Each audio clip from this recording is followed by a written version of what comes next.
the stand. Now he runs. He produces a magic print. He pulls out another one. This is incredible. This is ridiculous. This is 15 out of 10 on the incredible meter. What a player. What an entertainer. Give him the medal. Give him the Dally M medal. Hello, footy fans, and welcome back to the Chip and Chase podcast. We're back for the Monday review, going over everything that was in round 5 of the NRL Telstra Premiership season. But as we have started to do here, we're going to kick things off by going into our team of the week. Now, this is essentially a bit of a shout out, a bit of a segue into trying to get you guys over to the Instagram. We've started producing a lot more content. We've been teasing a few things coming up as well. But one thing that's started to become a regular, we're now three posts deep on it, is our team of the week. That basically it's just me sitting behind here. I watch every game. I watch every second of every game. And I just take my notes down, and at the conclusion of the round, I whip up something just who I think was the best in every position, and 4 bench players, which are in the form of the best back who didn't quite make the starting 13, the best spine player who didn't make the starting 13, the best forward who didn't make the starting 13, and the best bench player of the round. So we do this every week. We've put a lot of time in. I say I do this every week. I've put a lot of time and effort into creating this content, creating this post. It took a lot of time. I'm really happy with how it turned out. So basically what we're doing here, we're just going to talk about, how I selected everyone, how they all got into my team. And basically it's just to try and get you guys over to look at the Instagram if you're not following already. The Instagram, of course, is at Chip and Chase Podcast on Instagram. Lots more content to come, but this is a staple that we've got over there now. So yeah, go give that a look, and tell me what you think, and yeah, engage with me, comment on it, message me, just say stuff like, who you think maybe should have been included, or just, anything helps, guys. I just go give that one a look, but we won't waste any further time. We will get into it, starting with fullback in my team of the week. We have gone with Scott Drinkwater. I thought he was absolutely exceptional for the Cowboys in round 5.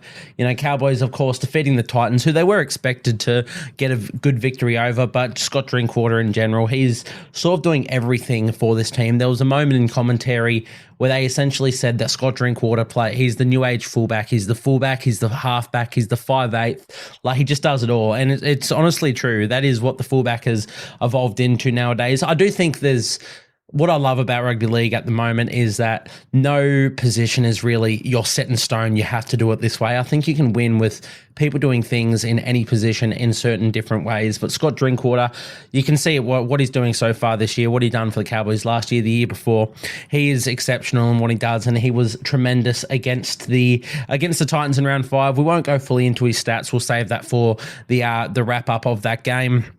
But he beat out the likes of Dylan Edwards for the Panthers. Obviously, Dylan Edwards in a losing side, but I thought he was absolutely terrific. So he was up there. And obviously, Charnze Nicoll-Klokstad in his return for the Warriors. He was sort of penciled in for that position until Drinkwater's performance for the Cowboys on Sunday. So, yeah, Scott Drinkwater, he's the fullback for my team of the week this week. We'll go to the wingers first. So, the wingers I've decided on, this was a hard one. I thought there weren't too many winger standout performances this week, except for I thought Xavier Savage was in the final round final game of the round, for the Raiders. I thought he was absolutely tremendous, which is fantastic to see because he had not his best game last week. We noted that out, bit of an indifferent performance from Xavier Savage in round 4. So for him to come and back that up would have meant the world for him. It would have been such good things for Ricky as well, like to see a player like Savage, a highlights machine, go out and put on this effort and put on a performance that he did against the Eels as well, who many were tipping to win, myself included. We will get to it, but my tips last week or for round 5, not the best. I think I got 3 from 8. So, we'll keep doing these preview podcasts, but maybe just stop listening to me or whatever I say with my tips, whatever I say for my bets. Just do the opposite of that because not going the best this season. I'm actually coming last in my footy tipping comp. In fairness, I will say I have won the comp the last 3 years on the trot, and normally by a substantial margin. So maybe I can have a bit of a form slump. I'm sure I'll come back. But for the Raiders, the performance they put on, they were incredible. And Xavier Savage was a massive, massive part of that. I thought he was the best winger of the week or of any other winger across the league this week. But the wing partner I've selected with him was Zach Lomax. Obviously this season, what Zach Lomax has been doing on that wing for the Dragons has been absolutely outstanding. His work rate is incredible. Once again, we'll talk more about exactly their performances, the ins and outs of them when we get into the reviews of those games. But yeah, Zach Lomax, his work rate, just the sort of plays that he can come up with, the only things that he can do. He was exceptional again, another 200 plus meter game. They beat out the likes of Jesse Arthurs and honestly, there was another winger that really stood out to me, but I can't think of them off the top of my head right now, which is unfortunate. I mean, Roger Tuivasa-Sheck as well was pretty good. You could even argue that Anari Tuala I thought was really good as well. And even Michaeli Ravalawa I thought was fantastic. But yeah, I thought Lomax and Savage were the best of the bunch. Not a lot of the times there's been a lot of standout wingers. This week not so much. I thought Lomax, Savage definitely just a head above the rest. So those are the wingers in my team of the week. Moving into the centres, we've gone with Matt Timoko. Very easy to pick. Centre, again, has been a really hotly contested field so far this season. Always find it really hard to single out two centres for my team of the week, and a lot of the time I've been sitting there putting a centre on my bench as well just because they're so good. This week, again, not so much. There were not many really, really great standout performances in the centre department for round 5, but Matt Timoko, he was the exception. He was one of the best players of the entire round, to be honest. What he brought for the Raiders was just incredible. He's definitely one of the best centers in the NRL. He's been progressing into that so well since he debuted. And yeah, this game, he was head and shoulders above every other center in the competition. Now, just to show how, not many centers stood out, I've actually picked Brian Kelly as my other center, obviously in a losing effort for the Titans, but in his 150th game, I thought he was really good.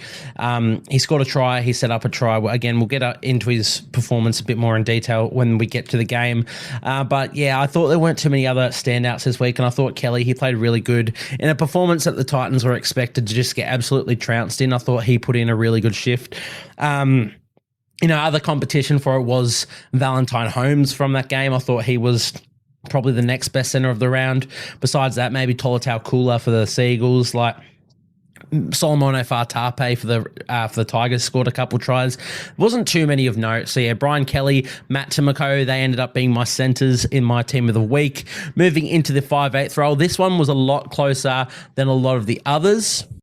Sorry, just had to pause that recording to stop the sirens from going past. But yeah, back into the 5/8. We've picked Matt Burton. Quite difficult to pick. I think, about halftime he had it wrapped up, and then he did score a try in that second half, which, solidified him. He has made my team of the week. But we all know what happened in that Bulldogs-Roosters game.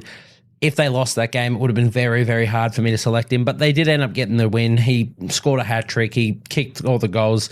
He was fantastic, Matt Burton. So, yeah, he got in ahead of the likes of Tamaro Martin, who I thought was absolutely phenomenal for the Warriors.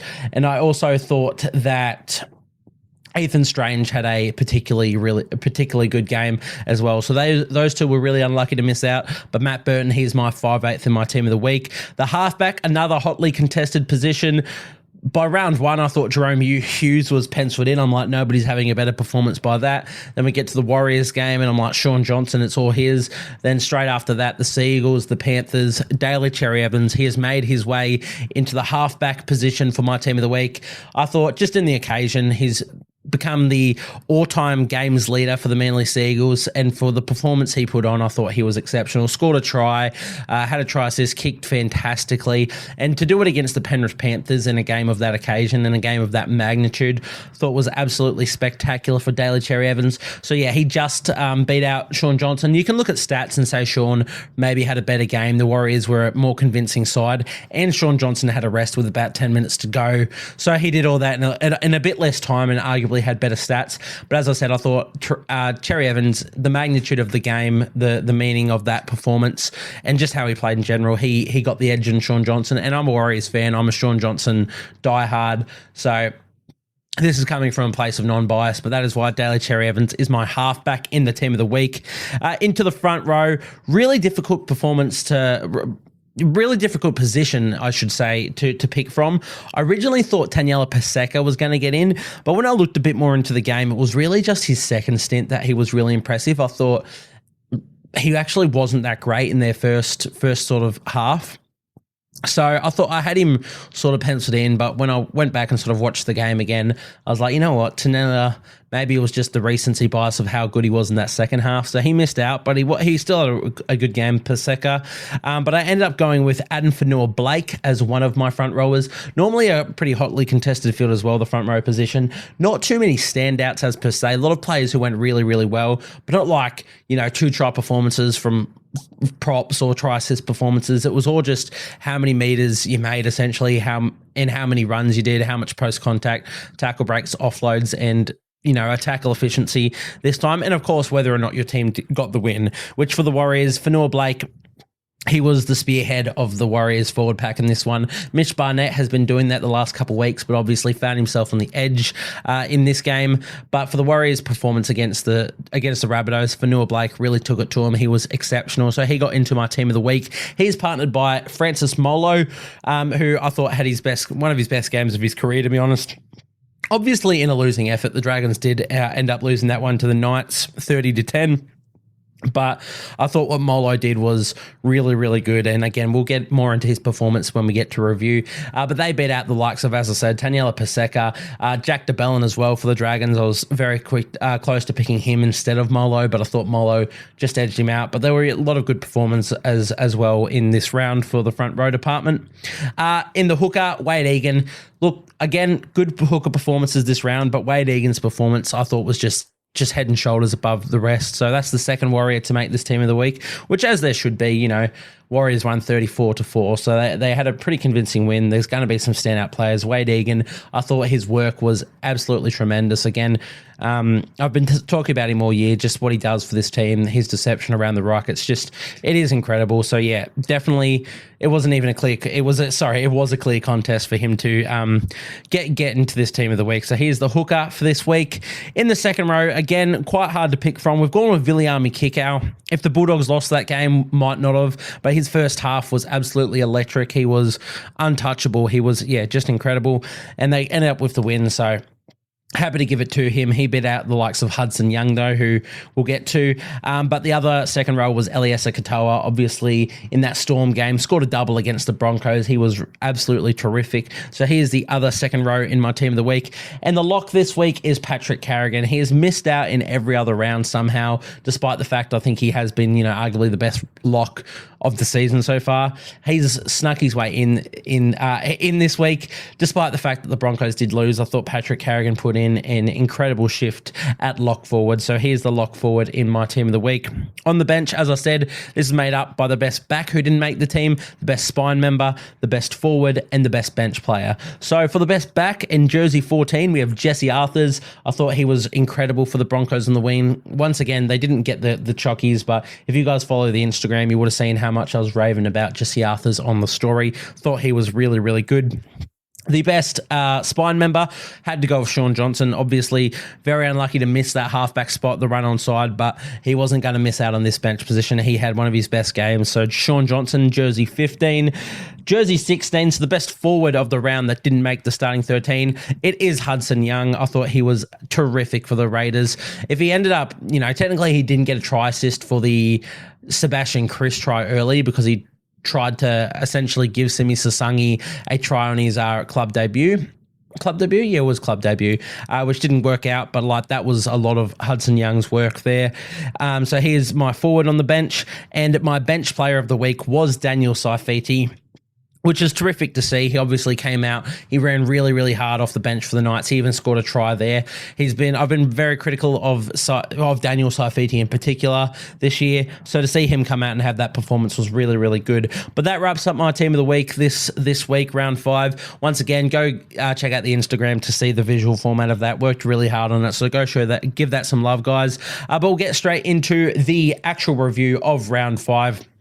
So the first game of the round, of course, was the Storm and the Broncos. Really entertaining game to start our round, which we've sort of had so far this season. Every round 1 game every first game of the round, has been quite entertaining. It's really set up the rest of the round, which has been really enjoyable. But yeah, to get to these two powerhouse clubs versus each other in a really hotly contested contest was really fun to watch. Storm obviously coming away 34-32 victors over the Broncos. Well, not without a late scare. The Broncos were right into it. They scored a try in the 77th minute to get them right into it, and it almost looked like they were going to do the Storm against the Warriors a few weeks back. Didn't quite get the chockies, but as a neutral fan just sitting back and watching this game, I was just really, really entertained realistically.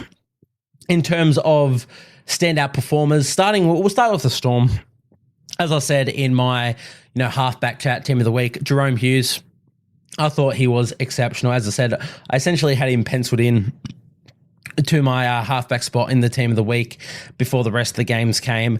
But yeah, I thought in this game, I'm like, no one's going to be playing better than Hughes did. He was just exceptional. He's been phenomenal this year, which is great. He's come out last season or in the preseason, I was saying he just needs to be more consistent. He needs to be better, which is coming from one of the better halves in our competition in the first place. So it's always scary when they come out and say that. And he's backed up on his word, Jerome Hughes. He was incredible. A few moments that stood out to me, like when he ran it on the last and made that break. There was another time where he just diffused like the Broncos short side, the chip and chase. I can't remember who kicked it. Might have been Jesse Arthurs, but they went onto the short side, tried a little chip straight to the chest of Jerome Hughes. He just took it on the fly. Yeah, he was just incredible. He had the deft kick back inside looking for Munster, which forced a line dropout. Like, he could just do it all. End up scoring a try as well and, having a couple try assists, I believe it was. Let's get up the stats for Jerome Hughes. Pretty sure he got both try assists to Katoa. Yes, he did. Yeah, so 2 try assists for Jerome Hughes, 1 line break assist, 1 try, 106 running meters from 10 runs. Like, he just picked and chose his moments to perfection, and he kicked really well as well. Not the the dominant kicker normally in the Storm side. It's sort of a shared role for the Storm between Cameron Munster and Jerome Hughes. But in this one, with Cameron Munster coming back from injury, Jerome Hughes took over that kicking game, and he was excellent, short, long, whatever, everything in between. Jerome Hughes, yeah, fantastic game for him.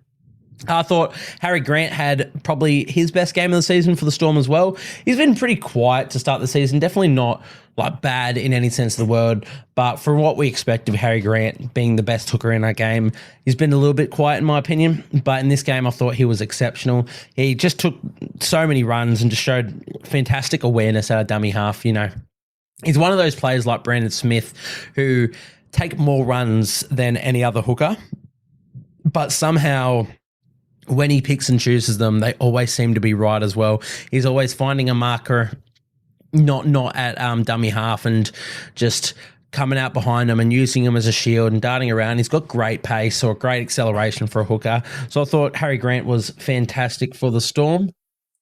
Sorry, I've once again had to cut there. We've got somebody just spin out on the road. So I'm sure you would have heard a bit of the screeching there, but yeah, I guess nobody really wants me to record these podcasts right now. I did go check if they're okay and that they're all good.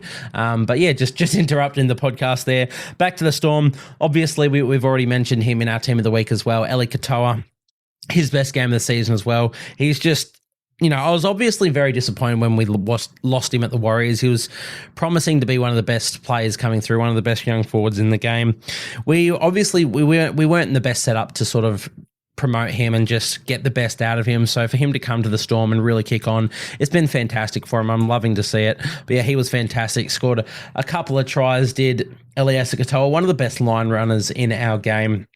And he's just so big, offload. His defense has improved out of sight as well. But yeah, fantastic game from Katoa. 2 tries, 15 runs, 125 meters, 2 line breaks, 4 tackle breaks. And how was his defense? He made 32 tackles with only 2 missed in 80 minutes. So yeah, incredible game from Katoa. But as we've already spoke about, we knew that. He made the team of the week for a good reason.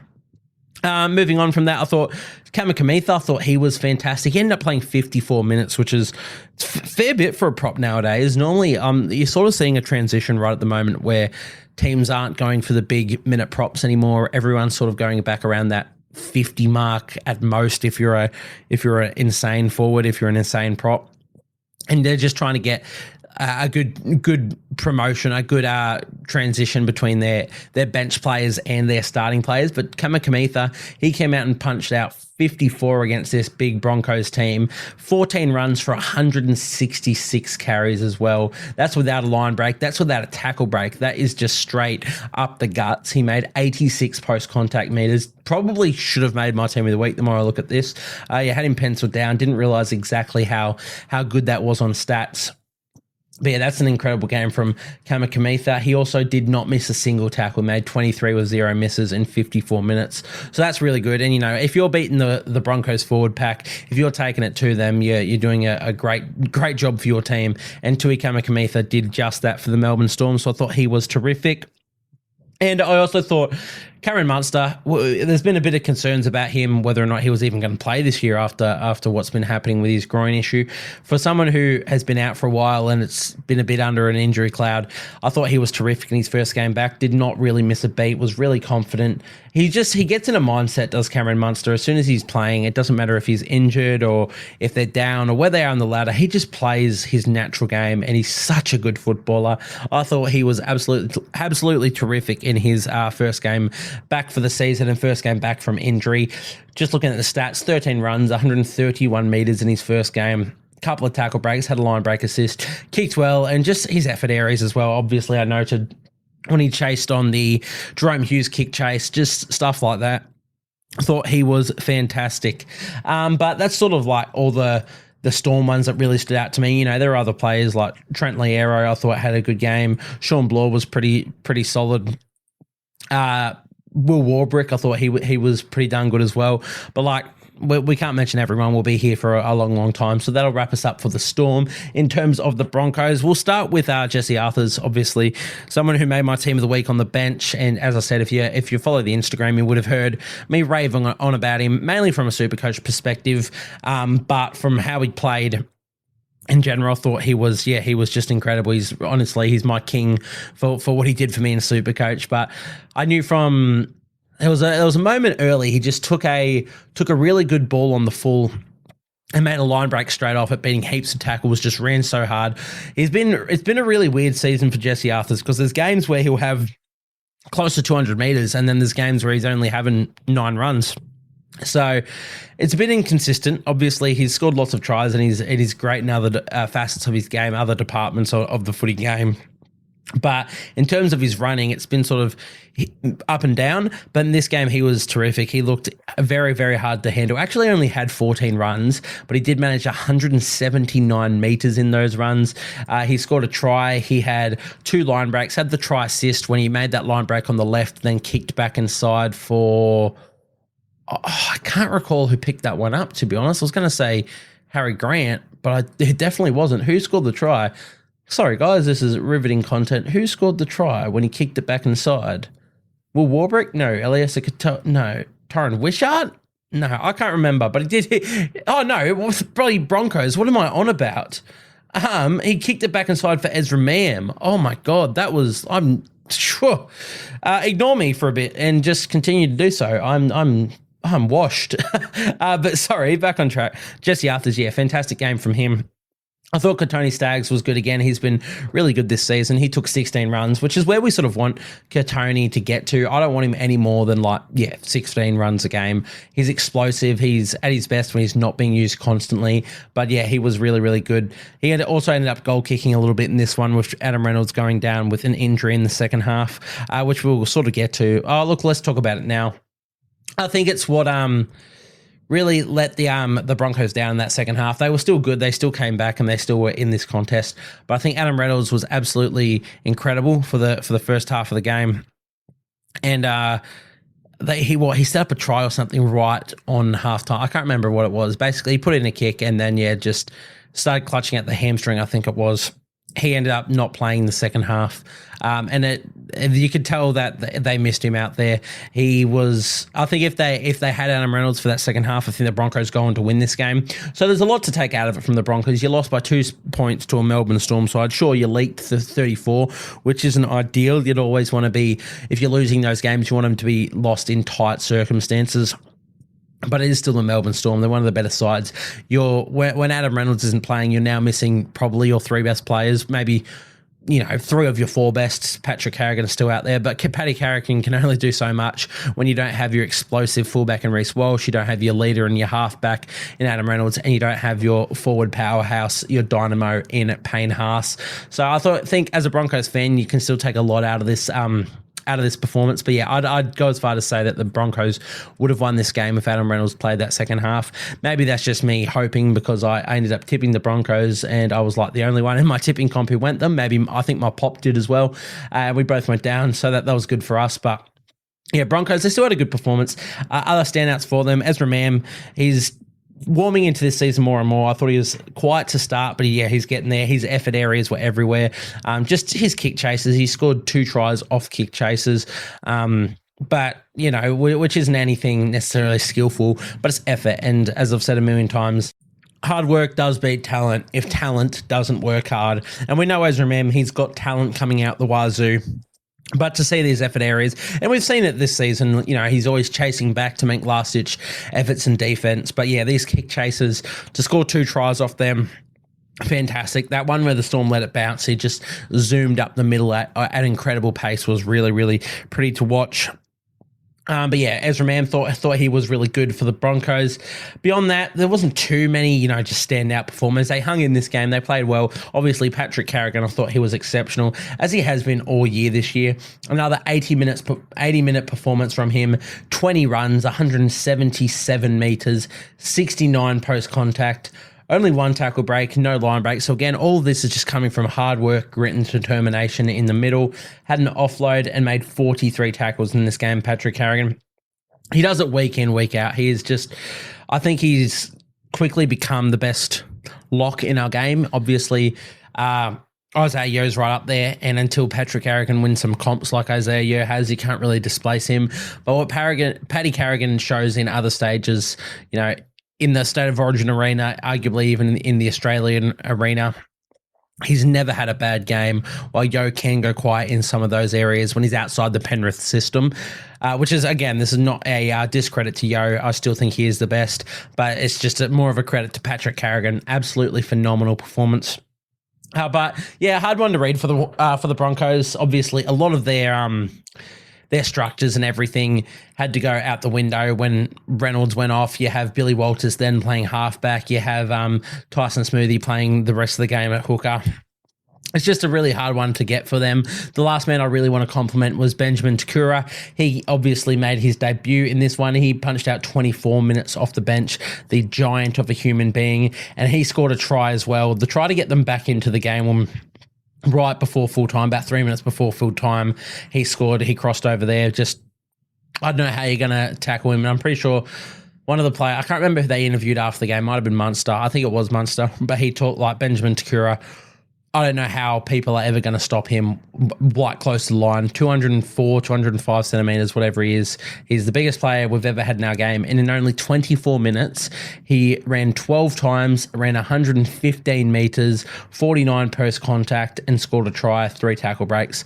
Incredible performance, incredible debut performance from him. So big shout out to Kura for making your debut.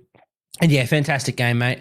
Beyond that, for the Broncos, there wasn't necessarily too many standouts. They didn't play bad. I don't think there was a single player on their team where I'm like, look, poor performance. I guess you could say Dean Mariner only took 7 runs in this one for 61 metres, but it's come out now that he has a back fracture, I believe it is, so you can understand why he wasn't doing as much work as we'd hoped from him. So I'm not going to single him out and say he was poor. But beyond that, again, I thought Broncos were fine. I think their forward pack may have let them down a bit. Fletcher Baker, he played 35 minutes in this one and only took 3 runs for 19 metres, which is just unfortunate. I think Baker's had a very inconsistent season. I'm a fan of him.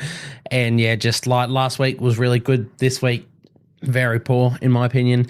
So we just need more consistent. But again, Broncos fans, Don't worry about it too much. Your systems went out the window. You're playing without half your team essentially, and you took the Storm to the wire. If you're a Storm fan, you're still really happy with the performance. You kept it up. Maybe leaking 32 points isn't ideal, but again, it's against the Broncos. They're the best team in the comp. one of the best teams in the comp. You take your win and you move on. So congratulations to the Storm. But yeah, fantastic way to kick us off. I've rambled for way too long in that game. So we'll get into the next game. Now this game, I'm probably going to speak on more because this was a wild, wild ride. I didn't get to catch this one live. I was at work for this game. And when I came back and just looked at what happened, I'm like, oh my God, what the hell have I missed? So yeah, Bulldogs, they defeated the Sydney Roosters 30-26 in this game. And if you missed this, if you missed everything about it, basically, let's read through these tries. Now, the Bulldogs scored in the 0 minutes. Before the first minute of the game, they scored through Blake Taff. Then in the 8th minute, Matt Burton crossed. Then the 14th minute, Matt Burton crossed again. And then Sam Hughes crossed in the 39th. All of those were converted. So the Bulldogs were up 20. Oh, and they had a penalty goal. At halftime, the Bulldogs were up 26-0 against the Sydney Roosters, who were hot favourites to win this game. To start the second half, we had Egan Butcher scoring the 46th, Nafahu White in the 50th, Egan Butcher in the 54th, Joseph Manu in the 57th, and all of a sudden it's like a 4-point game. It just like that. How you let that happen is beyond me.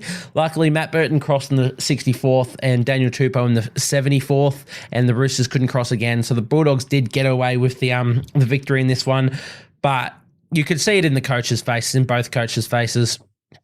There's not going to be a lot good to take away from this one. It was also crazy from every other sense of the viewing that there were so many injuries in this one. Off the top of my head, James Tedesco failed a HIA, Sam Walker failed a HIA, which means Michael Jennings was brought into the game as the 18th man, which is fantastic to see Michael Jennings back in the NRL. I'm going to have a post about him hopefully in the next couple of days. But yeah, he came into this game to play his 299th game in the NRL and his first game back in 4 years. But yeah, Tedesco failed, Walker failed. There was another one that happened, I can't remember. Dominic Young was sent off in the 20th minute or around there for a high shot on Blake Taff. So the Roosters had to play the entire game with, 60 minutes of the game with only 12 players on the field. The hit that Dominic Young did on Blake Taff, HIA Taff, and Taff was out for the game. Then there was another Bulldogs player, Sam Hughes, I think, failed a HIA. There was just injuries out the wazoo. And then right at the end, Victor Radley in the 72nd minute also got sin binned, which we'll start on that one. I think it was a really poor sin bin. I'm not going to say the Roosters were robbed because you leaked 30 points. You leaked 26 unanswered points in the first half. You probably deserved to lose it in the first place. But they were coming back. They were playing so well. And then Victor Radley got sin binned for a hip drop, which was not a hip drop in any sense of the word. He's not even been charged. He's not even been cited for it, which goes to show how poor it was. But yeah, it took a lot out of the Roosters. They still managed to score with 11 men on the field, which is great. But yeah, it really ruined a lot of their momentum, unfortunately. But yeah, I'm not one to sit here and say robbed because they leaked so many points in the first place. So yeah, just we need to be getting those right, unfortunately. I'm all for penalising and sending people to the sin bin for hip drops because we need to stamp that out of our game. But what Victor Radley did wasn't a hip drop. He literally stumbled over, I think it was Connor Watson or something, and fell. It was the dumbest thing. It, in no sense of the word. Go watch it back. You'll see what I mean. It wasn't a hip drop, and it was very unfortunate that Radley was sin binned for that. I think if it wasn't Victor Radley, it probably doesn't even go to the bin. Like, I think people start just sending people to the sin bin just based on their names, and when it's Victor Radley, it's unlucky. He's worked so hard to get the silly shit out of his game, and to get punished like that was really disappointing. But yeah, in terms of the actual game itself, I thought, yeah, Bulldogs, they came out with so much enthusiasm. It's like they came out and they just knew they were going to win this game, and not in a cocky way, not in a we're going to take you lightly. Just we know you can't go with us. We're just going to play and you're not going to have any chance. And for a team like the Bulldogs, who has been struggling so far this season, to do that against the Roosters, who have been pretty good, it's incredible. They, as I said, yeah, they literally came out like, you have no chance of keeping up with us. And they showed that. Everything they did was like, it was an almost perfect half of rugby league in that first half. The Roosters, they weren't like incredibly poor. They weren't good. Don't get me wrong. They had a lot of silly errors, but there's been games this season that I think teams have been worse than what the Roosters were. But what the Dogs were, they were just incredible. As I said, effort areas to their structures, to the speed of which they were running and tackling, just everything about their game was near perfection, and they just blew the Roosters off the park. As I said, that was only for one half of football, but let's focus on, while we're in the good parts, let's focus on some standout performers for the Doggies. So Blake Taaffe, I've been quite critical of his role at fullback, not necessarily because of how he's been playing, because I think he has been good this season, just because they've got so many guns, and I've talked about how you fit them all in, and I thought Blake Taaffe might have been the man to make way. But I thought he was really, really good in this one in the limited time he was out there, unfortunately. He scored a try. I think can't remember if he set up another, but he was just fantastic. I thought he was incredible in his not long of a spell. It's really unfortunate that he didn't get to finish this one off. I think he misses 2 weeks as well now because of the head knock, because it's an 11-day stand down, and I think their next 2 games come within that 11 days. So I think he misses 2 games off that. I think Connor Tracy done a hamstring, or he done something. He's got an injury as well. So my other pick to play fullback is probably out now as well. It's unlucky. It's really unfortunate for Blake Taaffe, and it's unfortunate for Connor Tracy as well. Tracy had a really good game, and I would have liked to see him at fullback. In the end, we did get to see a bit of Stephen Crichton at fullback in this one, and I didn't think he was great. I didn't think he was really good at all, but I guess that's always hard when you've been thrust back in there, you've been playing centre or training at centre for however long. Half your team's out, everybody's injured, nobody knows what the hell's going on, which is how this game was. It was ridiculous. So I'm not going to be too harsh on Stephen Crichton. I assume he will play fullback for him now if Tracy and Taaffe are ruled out. But we'll have to see how the Bulldogs go from that one. At least they got the win. They worry about all their injuries and everything after that. But for now, they got the win. Some other individual performances. Obviously, Matt Burton, we highlighted in our Team of the Week. Hat-trick for him. His best game of the season. One of his best games in Bulldogs colours. It's really unfortunate that they played the way that they did in the second half, because it starts taking stuff away from them. I thought Matt Burton, obviously, he was their sole try scorer, sole point scorer in their second half. So you can't take too much away from Birdo, and he did score 2 tries in the first half as well. But it was really hard to sit here and go he was amazing, because no Bulldogs were amazing in that second half.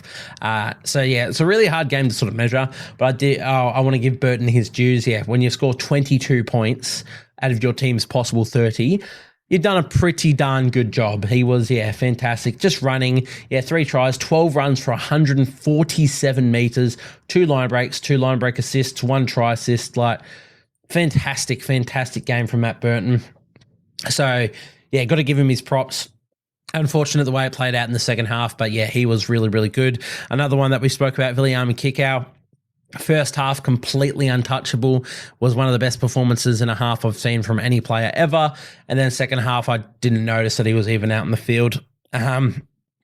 It's really hard to get a read on these ones. So I'll read through a few of his stats, but he just made a lot of, as I said, untouchable. He had made line breaks, just tackle breaks. He was stepping players out of their socks. Dom Young looked completely lost, and he was getting marked. Well, he was marking Viliami Kikau at stages and couldn't do a thing. But Viliami Kikau, he only ended up having 7 runs for the game for 167 metres, 2 line breaks, 1 try assist, 6 tackle breaks. How'd he go defensively? This is where he sort of lets himself down. He made 17 tackles, but he missed 4, and he had 2 ineffective tackles. It's been, for a while there, I thought Viliami Kikau was one of the best defensive second rowers in our game. Since he's been at the Bulldogs, he's sort of let himself down a bit, in my opinion. But look, they got the win. We'll move on with it. It's really hard to read. So, Viliami Kikau, I still thought he had a really good game. In terms of anyone else that really stood out for the Doggies in this one, as I said, I really liked Connor Tracy's performance. He runs so hard and he runs so much all the time. Kiraz, again, also worked really hard from the back, as you expect from Jacob Kiraz. I thought Sam Hughes, he didn't end up starting despite being named there, I'm pretty sure. But he ended up playing a lot more minutes than we're used to. He ended up playing 44 minutes in this one. He scored a try as well, but he ran for 12 times for 118 metres. And how was he defensively? 24 tackles, 4 missed. So decent game from Sam Hughes. I think they're going to have to rely a lot on him, especially with these injuries that have just happened. Obviously, Curtis Morin was suspended the week before, and now on the bench, Harrison Edwards is out. I think Kurt Mann also got injured. There's another who's out. They're running low on troops, so I expect big things from Sam Hughes in the next couple of weeks. I think he's going to have to step up in a big way, but this was a great audition for that. I thought he was really, really good for the Doggies. Josh Curran, once again, only played 66 minutes, but he's been one of the Bulldogs' best so far this season. He never lets you down. He's been fantastic for him. Kurt Mann, I thought he was really good when he was on the field as well. And another shout out, Kitione Katonga obviously made his NRL debut. Only played 21 minutes, but he didn't look out of place out there. And Bronson Xerri made his long-awaited return to the NRL. At centre, he was late inclusion for Blake Wilson, so he came into the side in jersey 19. He played the full 80, only had 90 run metres, but just good to see him back in the NRL. He'll be better for the long run. He's been killing it in reserve grade, so fantastic to see that for Bronson Xerri.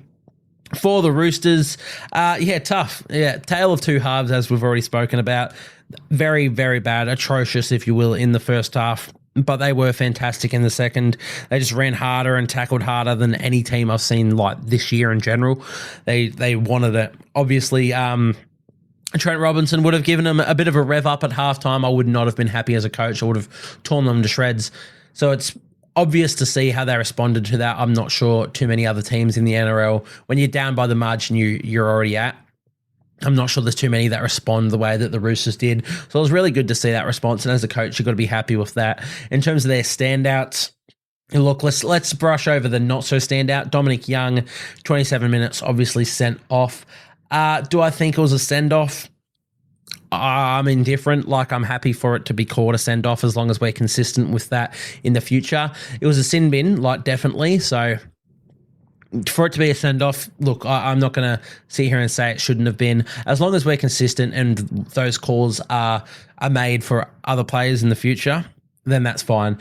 Personally, I may have given it just a 10 in the bin. It's unfortunate that Blake Taff, is out and he got concussed and he's out for 2 weeks now. But maybe I think if he doesn't get injured from that, or he comes back from the HI and returns, is it really that thing? Is it really a send-off? Who knows, really? But Dominic Young, let's just call it how he is, how it was. It was a send-off. It was a poor game from him. Defensively, he was a turnstile, which is so crazy because the other week he made my team of the week, and I was saying he was incredible defensively. In this, he was out of position. He couldn't tackle anything. As I said, when Viliami Kikau was standing you up on steps, he's sidestepping you. Something's gone wrong. He also made that break where Joey Manu scooped up a loose pass, found Young. Young streaked away down the wing, and Blake Taff made the cover tackle and took him over the sideline. Like, it's just awareness, stuff like that. I know you're fast, Young, but sometimes you don't need to back yourself. You need to come in and play the safe option. You've already got yourselves out of trouble. Don't take it over the sideline and give it back to the Doggies. Come back in field and just get tackled. So a really poor game from Dom Young. He's expected to miss a few weeks now, so he'll have a bit of time to ponder that. It is a shame. As I said, a couple of weeks ago, he made my team of the week, so I don't want to be overly critical on that. We'll just move on from that. I don't want to be critical on players in the first place. I'm sitting here doing a podcast talking about players that let me do this podcast. I'm never going to sit there and talk really bad to a player or bad about a player, because in the end, them doing what they do lets me do what I do. So I've always got that admiration for them. And when I call out a player for a poor performance, I'm sure they already know that. And they're not sitting here listening to me and criticizing me and saying, oh, yeah, I've been called out in the Chip and Chase podcast. I hate them, or I need to be better. They know that in themselves. And the reason I say this stuff is just to let people who maybe didn't catch those games know what happened. But I expect Dom Young to bounce back in a big way when he does come back. For the rest of the Roosters, Daniel Tupou, Suali'i, and Joseph Manu, I thought they really picked themselves up, and they really got through a lot of hard work in the second half in particular to try and get themselves back in the game. The Roosters forward pack, I don't particularly remember them being too dominant. I'm going to have a quick look at the stats now. Yeah, looking at this, their starting front rowers, Warrior Hargraves, 60 metres, Lindsay Collins, 51 metres, and even Terrell May, who's been a gun for them, 42 metres. They were blown off the park in the middle, the Roosters, so they're back sort of, I was going to say 5, had to get through a lot of work. It did not end up being 5, obviously, with Young sent off and Tedesco failing a HIA 22 minutes in. But Tupou, Suoli'i and Joseph Manu, they tried really hard. Looking at this, Joseph Manu had 29 runs of the football. He ended up filling in at fullback for Tedesco when Tedesco left the field, so you expect Manu's typical 30 runs a game, but 29, it is ridiculous. He scored a try. He tried to make everything happen for the Roosters. Terrific game from Joseph Manu. Honestly, I thought Luke Keary had one of his better games probably his best game of the season. He ended up kicking as well. I only kicked the one conversion, but I've never seen Luke Keary kick in my life. But yeah, I thought he was just really, really good. He stood up in Sam Walker's absence, when he left the field, which has sort of been a hallmark of what Luke Keary does when it's such an interesting combo, those two. You never really know. They don't really gel together. They're not a typical halves pairing. But when Sam Walker left the field, Luke Keary, he shouldered everything. He was playing both sides of the ruck. He was playing hard, fast, sticking into line, kicking well. Just a really, really good game from Luke Keary. 103 metres from him as well. Couple try assists, line break assist. Yeah, really fantastic game from Luke Keary. It's a fantastic game, fantastic half. I'm going to say game a lot, but realistically, it was a tale of two halves. So when I say game, I'm meaning whatever. If it's a Bulldogs, it's probably your first half. And if it's a Roosters performance, it's the second half. But yeah, I thought Luke Keary was really good. Egan Butcher obviously came on and scored a double in this game. He was a big catalyst for how they got back into the game. Ended up playing 45 minutes, did Egan Butcher. He scored 2 tries, but again, it was his aggression in his runs and his aggression in his tackles that was really impressive to me. Satili Tupanua had an interesting game. He played the full 80, but only had 17 metres. So, oh no, I've heard a few rumblings that Satili, it's not so much on the outer at the Roosters. He obviously just re-signed, but on the outer recently, probably going to be dropped next week. We'll have to see Teamless Tuesday tomorrow, but I'm hearing rumblings that Satili won't be named. And when there's efforts like this, that makes sense to me. Especially when Angus Crichton, who came into that position, he churned out 80 minutes as well, and he was incredible, was Angus Crichton. Yeah, played 80 minutes, 16 runs, 130 metres, had a try assist, a line break assist. Yeah, just the lines he run, how hard he runs. I've been really impressed with Crichton. Obviously, last week I called for him to get the start. I didn't think it was going to be within a week that they'd do that, or literally the next day that they'd name him after I made the podcast. But yeah, fantastic performance from Angus Crichton. So hopefully he can keep that jersey, because I sincerely believe that Angus Crichton is not only the best second rower at this club when he's on, but he's probably one of the best second rowers in the entire league when he's at his best. So really good to see him get through that. Victor Radley, unfortunate with the sin bin. We've already spoke about how I don't think that was fair, but I thought he was incredible once again. Again, when I talk about how the Roosters played really hard in that second half, when they were running hard and hitting hard, Victor Radley was the catalyst for that. He was leading the way. So really good game from him. Well, again, half from him, but even in the first half, I thought he was one of the few that really stood up. Beyond that, not too much to note. I thought Nafahu White and Connor Watson were decent in the second half as well. But yeah, really hard game to get a read on. Really entertaining game from sort of how it was. Not so much in there was a lot of errors. It wasn't the cleanest game of footy. Obviously, a lot of rain as well. But it was entertaining just seeing the tale of two halves and seeing the Roosters sort of come back into this game and it go right down to the wire. So as a neutral fan, it was very interesting to watch. But we'll move on to the next game of the round, that of course being the Knights taking down the Dragons 30-10 at McDonald Jones Stadium. So as you guys know, I talked a bit about in my tips who I was going for this game. I did end up switching my tips last minute and backing the Dragons, because I was like, look, if it's going to be a rainy affair, I think it's going to be difficult for the Knights to score points, and I think it'll just go down to a forward pack battle. And the Knights, I have not been impressed with, in terms of their forward pack this year. While the Dragons, I have been quite impressed with. So I'm like, if it's just going to be a battle through the forwards in the wet weather, I see the Dragons getting away with this one. Wasn't necessarily the case because the Knights forwards came up and had their best games of the season. I will highlight all of them sort of a bit more individually. But yeah, the Knights stood up. They were really good. I think a big plus for them as well was that they had two halfbacks essentially in this one in a game, which I mean, I guess the Dragons did too. Kyle Flanagan's not your typical six. But what Cogger and Hastings brought for the Knights was just a lot of direction. And in a game like this, you're not necessarily playing eyes up, expansive footy. It's just we're kicking to corners, we're turning people around, and we're just playing wet weather footy. And I think Cogger and Hastings really brought that for the Knights. They were really, really good.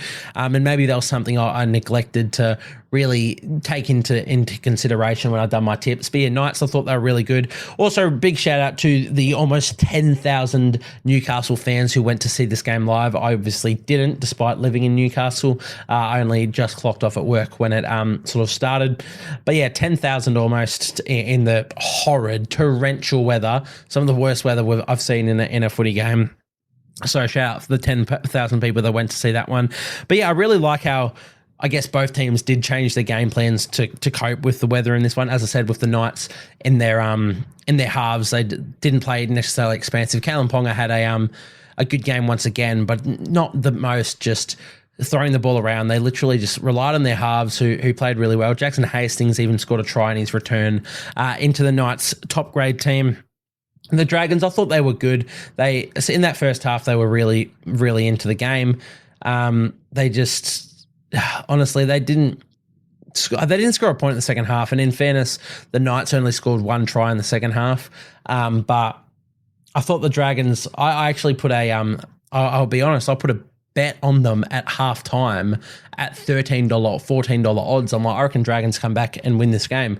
Wasn't the case. They didn't fire a shot in that second half. So big shout out to the Knights and their defense. And as I said, big shout out to the way that they adapted to the weather and to the game plan. And that was awesome. We'll start with some Dragons positives before we get into the Knights so we can give the Knights more of their dues. But I thought Ben Hunt was good again. He may have let his team down a little bit in the game control in terms of that second half.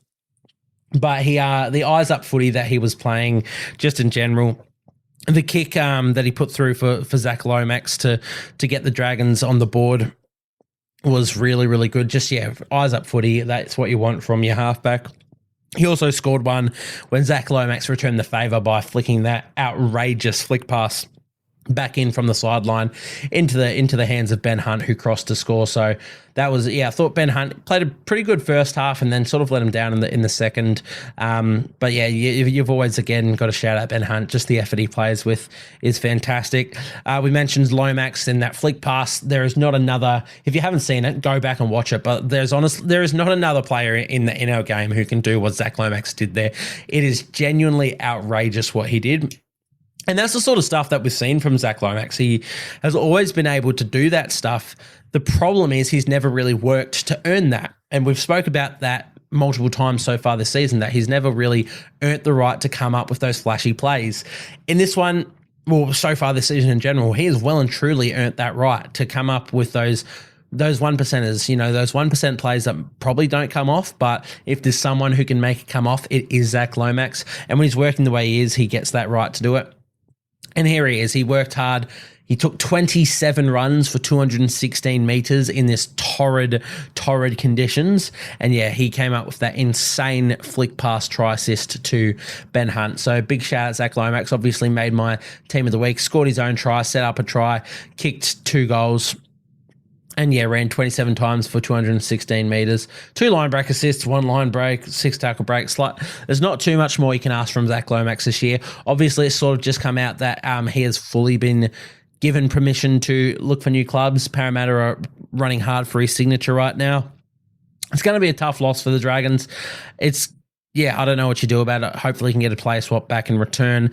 But yeah, Zach Lomax, as I've said it all so far this season, whether or not he wants to be there or not, he's not letting that reflect his footy. He's playing incredible rugby league, the best footy I've ever seen from him. So big shout out to him. Jack de Belin, we spoke very, very briefly about him in the mention of my team of the week front row forwards, but he is an absolute workhorse. I could not lie. Every single tackle, every single run for the first, here it is, I've got written down 22 minutes into the game. He had 8 runs for 75 metres and made 18 tackles without a single miss. In 22 minutes, if you're making 18 tackles, it's almost a tackle a minute, but you're taking 8 runs for 75 metres in the first quarter of the game. That is ridiculous. In terms of how he finished the game, slowed down a bit in that second half, as did the Dragons in general. He only played 53 minutes to Jack de Belin, which is a bit down on what he's normally been playing. Finished the game with 12 runs, 108 metres. Only 1 tackle break, which you expect from him. 42 tackles, and he only ended up missing the 1 by the end of the game. So, yeah, an incredible knock. 42 tackles, 108 metres in only 53 minutes. Fantastic stuff, Jack de Belin. Big hint, we'll get to Supercoach content a bit down the track, but I'm thinking of bringing him in as a bit of a pod for my Supercoach. Really impressed with how he's been playing so far. Beyond that, Dragons, obviously we mentioned Francis Molo. He played 62 minutes in this game. Massive, massive effort from Francis Molo. I get why too, because he was incredible. You couldn't take him off the field, honestly. 17 runs, 165 metres. He was probably the best forward on the park, despite the Dragons' loss. You can't put it down to their forward pack. I thought they all played really, really well.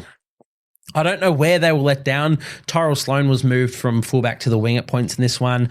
Shane Flanagan highlighting just the effort areas that Sloan needs to learn. So Zach Lomax got a bit of a run at fullback, which was good to see. I thought Lomax was good at fullback. But I think Sloan's been fantastic this year.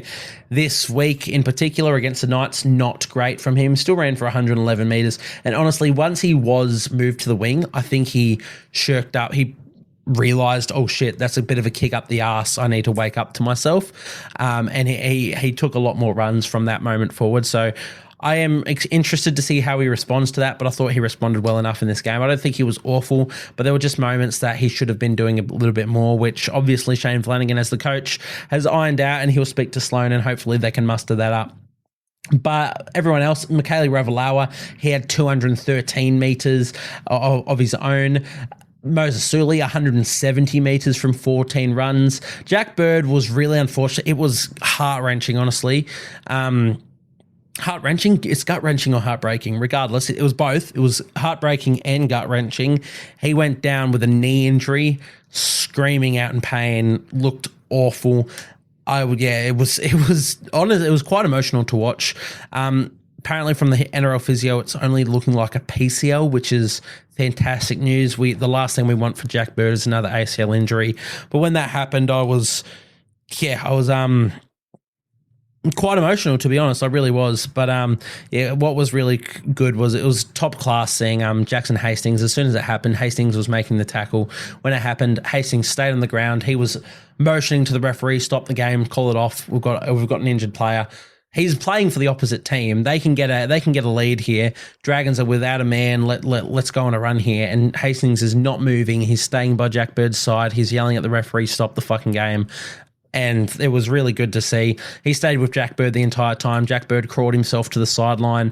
Hastings just went off with him and just sat with him and made sure he was okay. Before any other Dragons players got there of his own team, it was Jackson Hastings giving him that love. So I love that from Jackson Hastings. It was really good to see. Hopefully it's not too big of an issue for Jack Bird. Hopefully it's just a PCL, which is still not ideal, obviously. But as long as it's not that dreaded ACL injury, should be all right, hopefully, for Jack Bird, because he's been playing some incredible footy this year. He's definitely found his home back in the centres. But yeah, hopefully we get the best for Jack Bird. My best wishes are with him. In terms of other standouts for the Dragons, we've highlighted their forward pack. Luciano Leilua, fantastic again. Jaden Sewer, strong once again. Tommy Eisenhuth has been fantastic for them this year. Is one of those players you don't notice, doesn't do that flashy stuff, but he's just been really, really good for them. Blake Laurie, I've been quite disappointed in this year. I thought he was the Dragons' best player last year, honestly. But only 34 minutes now. He's been sort of demoted to a bench role, which I think he ended up starting the game regardless. But he has, he was dropped to the bench. He was named on the bench. I think it's a bit of a kick up the arse. You need to be better. Hopefully he responds to that, because I'm a Laurie fan. As I said, I thought he was fantastic last season. But yeah, not the best performance from him in this one either, so hopefully he can get back to his best. But that wraps up for the Dragons. So we'll move over to the Newcastle Knights. Now, a lot of positives here, the first of which being Kalen Ponga. You know, as we always expect, he is he's fantastic. I also just saw the Dally M count. He's now leading it, which I can't really believe, but he's been playing some really good footy for the Knights as of late, and he continues to do that. I think they've got a pretty good run coming up in terms of the draw, so I expect KP to pick up a few more points. I expect the Knights to.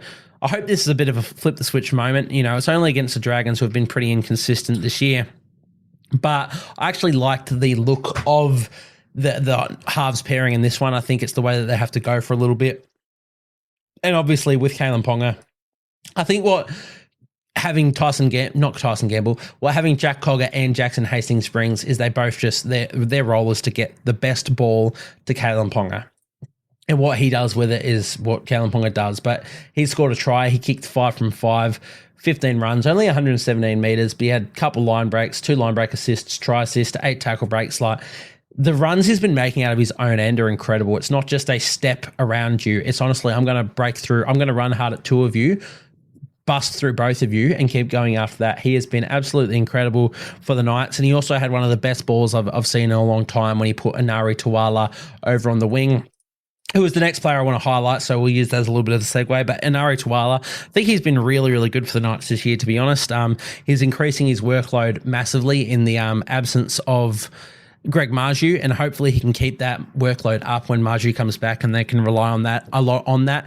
I think it's a big thing that the Knights are missing. Not that Marju was exceptional at the start of the season anyway, but when their forward back has been as poor as it has, what they're missing is the work Greg Marju does, because you can't stop Marju at his best. So I think if Inari Tuala and Greg Marju can pick that up, and Inari can keep playing the way he's been playing, it'll do wonders for the Knights. But in saying that, yeah, Inari Tuala, fantastic game. In terms of their forward pack, I mentioned them. They had a much improved game. Jacob Saifiti, 43 minutes, 12 runs, 133 metres, 62 post contact. No line breaks, no tackle breaks. So again, that's all through hard work, and he made 27 tackles as well. Leo Thompson, he played 52 in this one, 14 runs for 132 metres. Again, no line breaks, so it's all just hard work. Kai Pearce-Paul and Dylan Lucas played second row in this one. I thought Dylan Lucas was exceptional, by the way. Obviously, Tyson Frizzell, he's actually expected to miss a fair few weeks now with... Can't remember what the injury was. Might have been a hamstring, but Dylan Lucas played centre last week, second row this week. Yeah, whatever position you put him in, he's fantastic. So I don't know what the Knights are going to do when Frizzell comes back, because I do think Dylan Lucas has been outplaying Kai Pearce-Paul. Not to say Kai Pearce-Paul's been bad. I think he's been really good as well. But what I'm seeing from Dylan Lucas is incredible. 12 runs, 116 metres, scored a try in this one. The lines he runs, I don't know. Words, they escape me, but he's a fantastic player, Dylan Lucas. Really impressed with how he's going. But yeah, the front rowers really stood up, which is what the Knights need if they're going to win any games. It has to be their front rowers. Daniel Saifiti, who I highlighted, he made my team of the week. He played 40 minutes off the bench. Been very, very disappointed in him this year. I think he's been really poor for a player that we know he's a origin front rower at his best. And he's been really poor, but he ended up scoring a try. Yeah, it was off a kick. So that's not really what I was impressed with. What I was impressed with was his work through the middle. He had 12 runs for 139 metres. So just pipped his twin brother, and he did it in less minutes as well. 69 of those post-contact, no line breaks, no tackle breaks. So again, it's all work through the middle, and he made 16 of his own tackles as well. So really impressed with the Knights middles in this one. I think they got them through this big time. Like, if they didn't stand up, I'm not sure where they go to from that.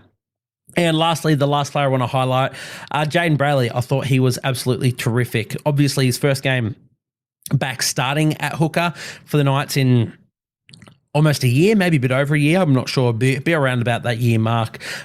But yeah, I thought he was fantastic in this one. The way he controlled the ruck, not just in attack, but in defense especially, I thought was terrifically. I thought it was terrific. Honestly, I thought He probably should have been penalised a few times, probably just on multiple occasions, to be honest, for second efforts and holding plays down too long after tackles.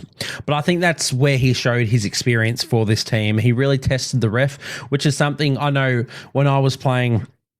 We were told that if you didn't give a penalty away in the first 5 minutes for laying on players too long, then you're going to get a spray at halftime from the coach, because you need to be able to just lay on them and test the ref. You lay on, you look at the ref in the eye, you wait for them to call Howard get off, and that's when you know. You give away that penalty to know that's where the limit is. And then you can play to that. You can play just to the edge of that limit. You know where the ref's going to call it.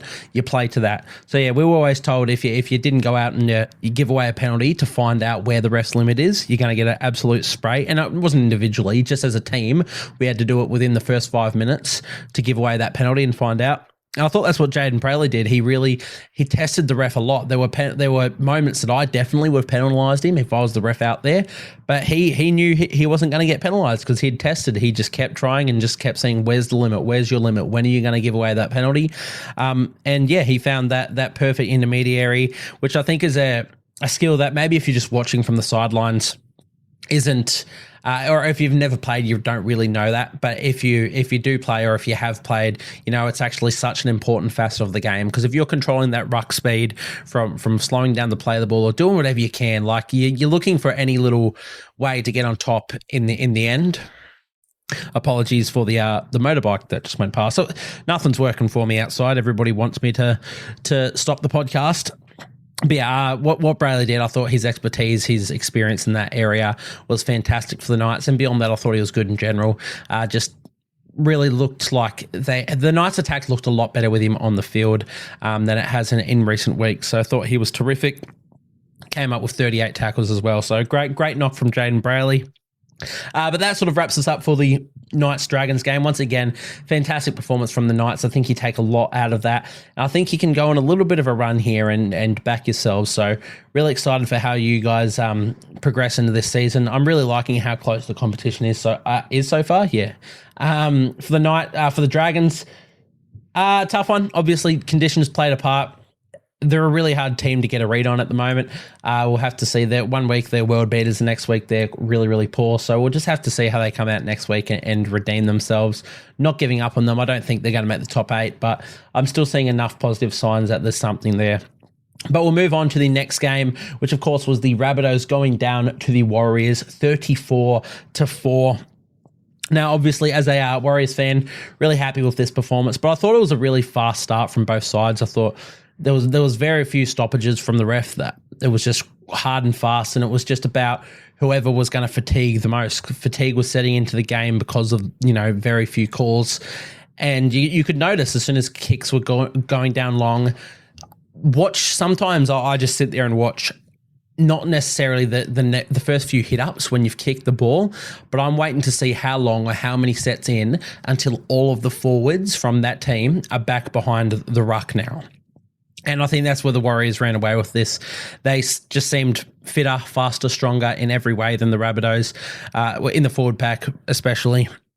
When fatigue was setting into the game, the Warriors just came out on top, and that's where they ran away with this. Because I thought the Rabbitohs, they were good for I'd say the opening 20 minutes, opening 25 to be honest, but by that point it was only one try each. I think it was 4-6 to the Warriors only because we hit the conversion after our try. It didn't break open until the 34th minute where we crossed again, then the 36th, and then, a few tries in the second half, and we kept the Rabbitohs scoreless for the entire second half and for 75 minutes of the contest in general, to be honest. So, yeah, really good game for the Warriors. They're just showing that they can win in every different way. I'm getting more and more confident, and it's not just as a Warriors supporter, obviously. There's going to be bias that I can't escape, and that's completely fine.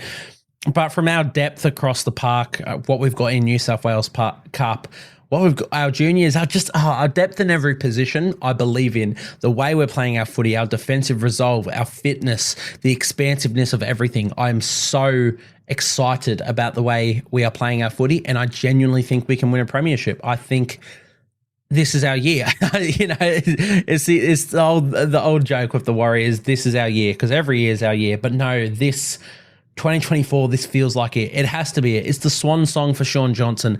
The final year we've got him. It's the final year before Aden Fanua-Blake departs.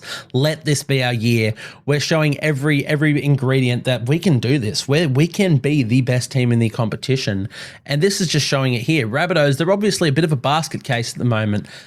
But 34-4, keeping that team, which we know can score tries, we kept them scoreless for 75 minutes straight after they scored in the 5th minute.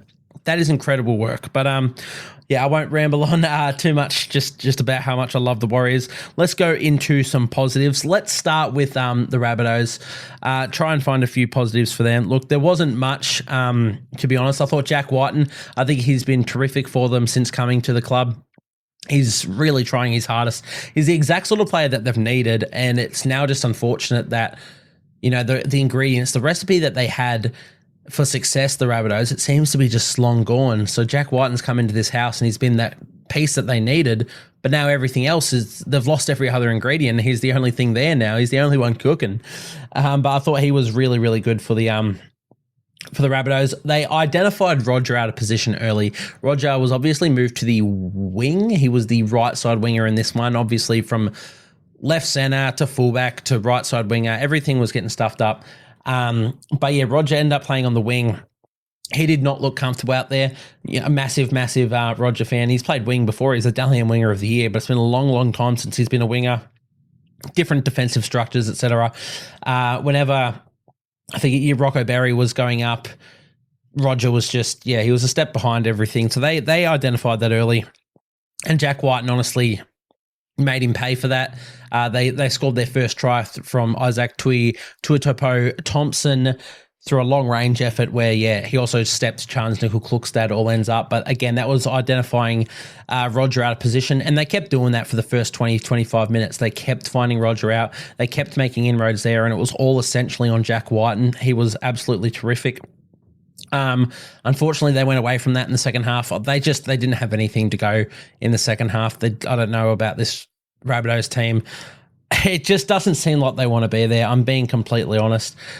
Everyone on the field, including Cam Murray at stages, just looks done.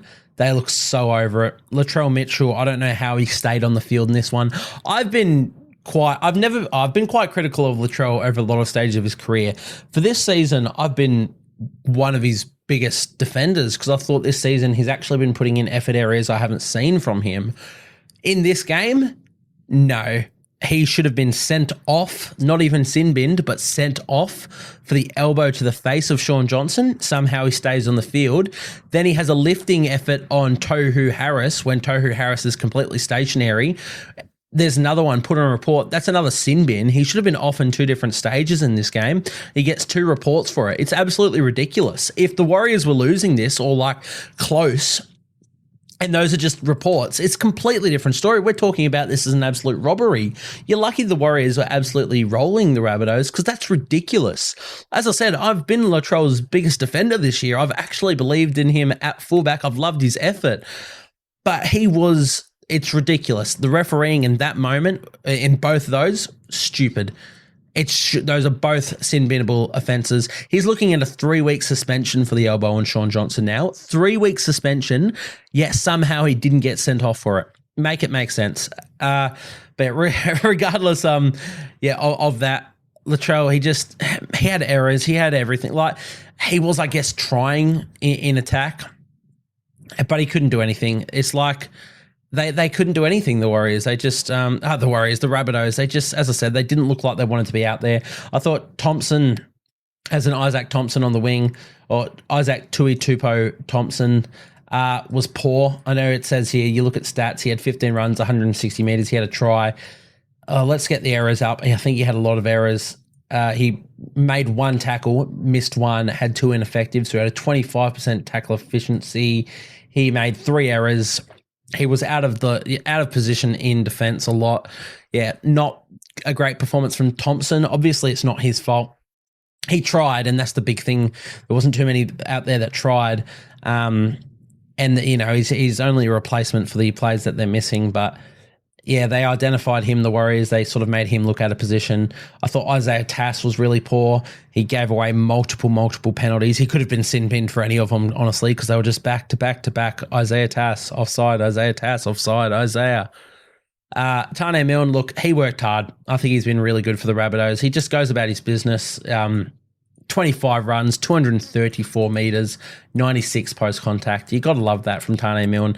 It's such a shame that no one else is standing up. Dean Hawkins and Cody Walker, both really poor. Again, both really just didn't look like they wanted to be there.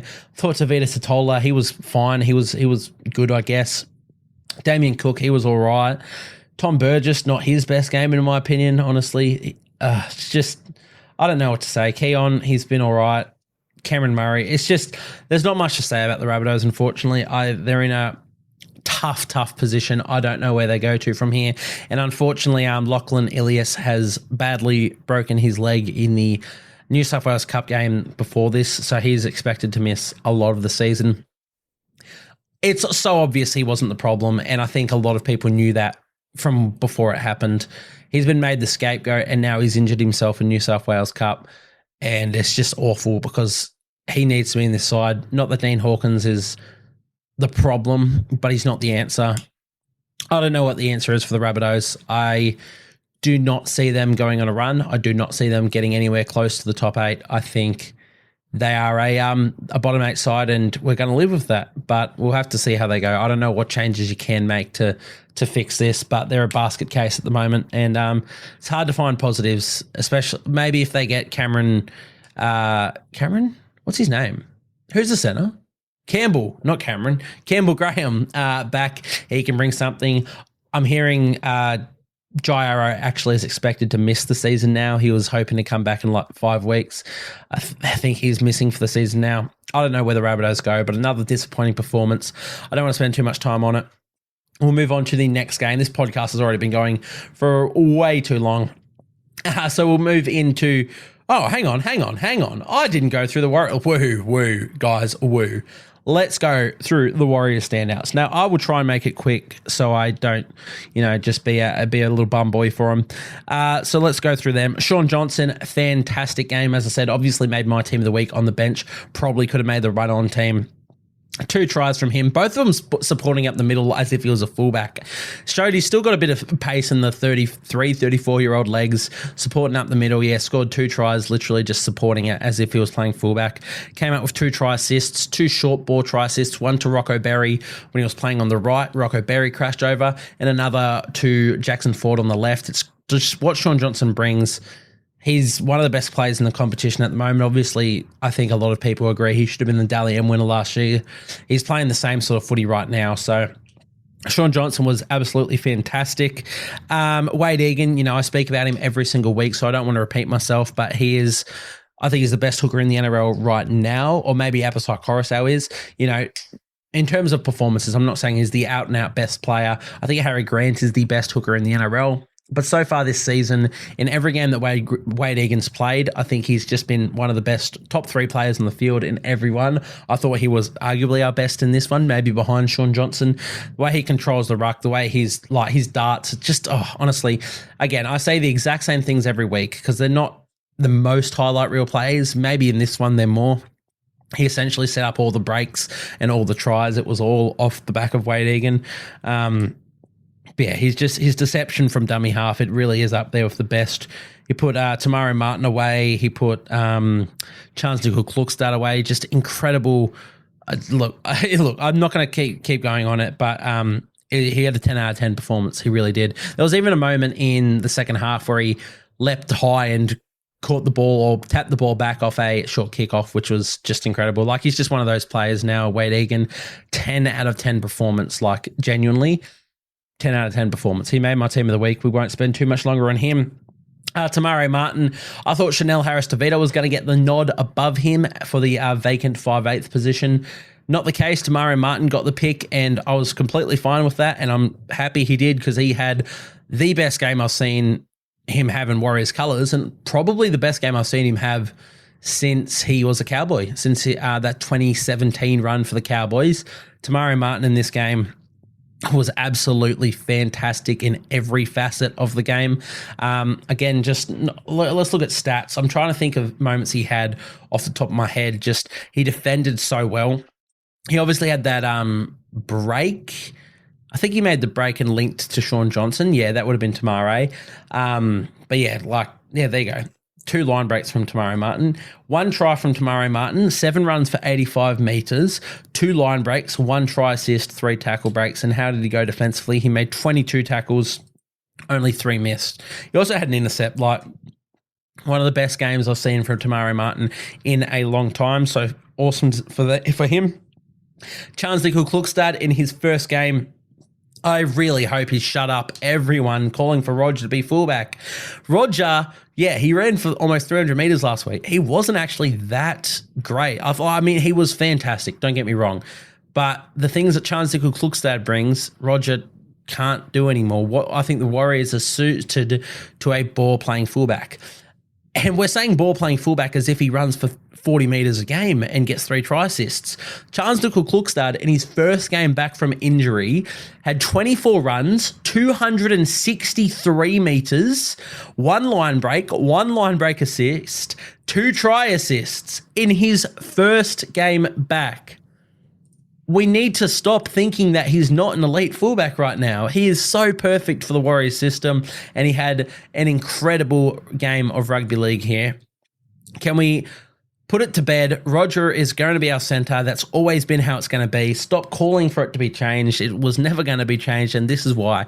We forget that the Warriors were a top 4 team last year with Chanza at the fullback helm, had one of his best seasons in the NRL, and then he misses 4 weeks through injury, and we're like, nah, he doesn't even exist. Roger should be our fullback. Let's just stop, guys.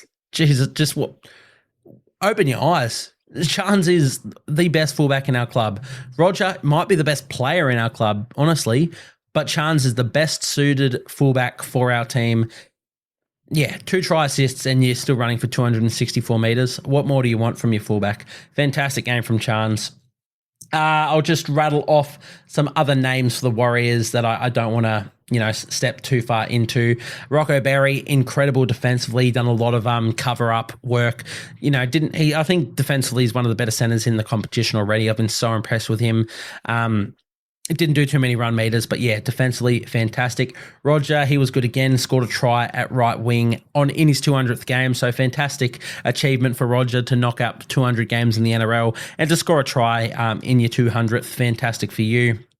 We've mentioned Adam Fanua-Blake, obviously incredible, made my team of the week. I'll quickly go over his numbers: 18 runs, 192 metres, 82 post-contact, 3 tackle breaks. What do we got here? No offload somehow, and only 24 tackles. But 190 odd metres from Fanua-Blake. Fantastic. Mitch Barnett played at second row in this one, but he was still terrific. 13 runs, 129 metres. Jackson Ford, once again, crashing through on the left-hand side. He runs one of the best lines in the game, to be honest. But fantastic game from him. 1 try, 104 metres, probably 30 odd tackles. What are we looking at over there? 39 tackles. Did miss 4, but 39 is a good effort. Tohu Harris, just consistent as ever. Just really good stuff. I also thought Adam Pompey was good at left centre as well. And the last shout out is to Jacob Laban. He made his NRL debut for the Warriors in this one, knocked out 30 odd minutes. And he looks, every bit of first grader. There's massive shouts, massive raps on Jacob Laban. So really excited to see how he progresses with us in the future. But awesome to see him make his NRL debut for us in this one. Once again, I've had to pause the recording because of motorbikes. We move into the Seagulls and the Penrith Panthers as the next game of our round 5. The Seagulls winning this one 32-18. Fantastic victory for them. I thought they were incredible, to be honest. Look, you can argue that everything sort of changed when the Tolotau Kula try was awarded. Now, I'm not as off it as most. The referee called it backwards live, and then the bunker had a look at it, and they deemed it backwards. Everybody's saying it's a knock-on. If I was the referee calling it live, I would have called it a knock-on. But he let the game flow.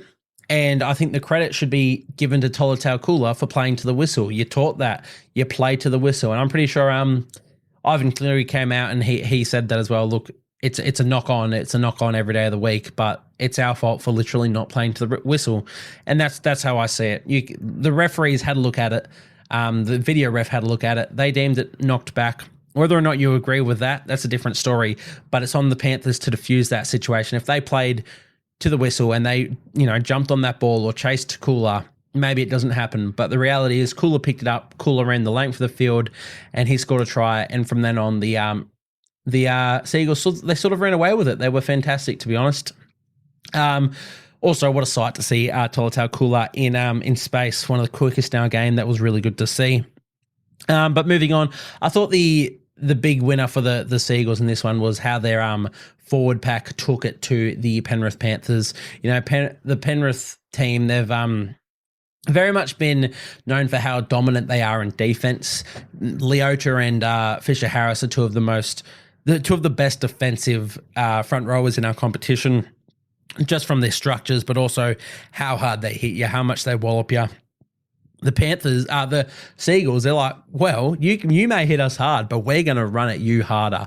The way Nathan Brown was running it off the back fence, I love it. I mean, I've spoke about him almost every week for the Seagulls. One of my favourite signings of the year. I'm going to do a post about that, maybe at the halfway point of the season or maybe just at the end, but in terms of signings of the year, Nathan Brown's right up there. But yeah, I love that. Panthers known for belting you in defense. Well, bugger you. I'm going to run harder than you can hit me.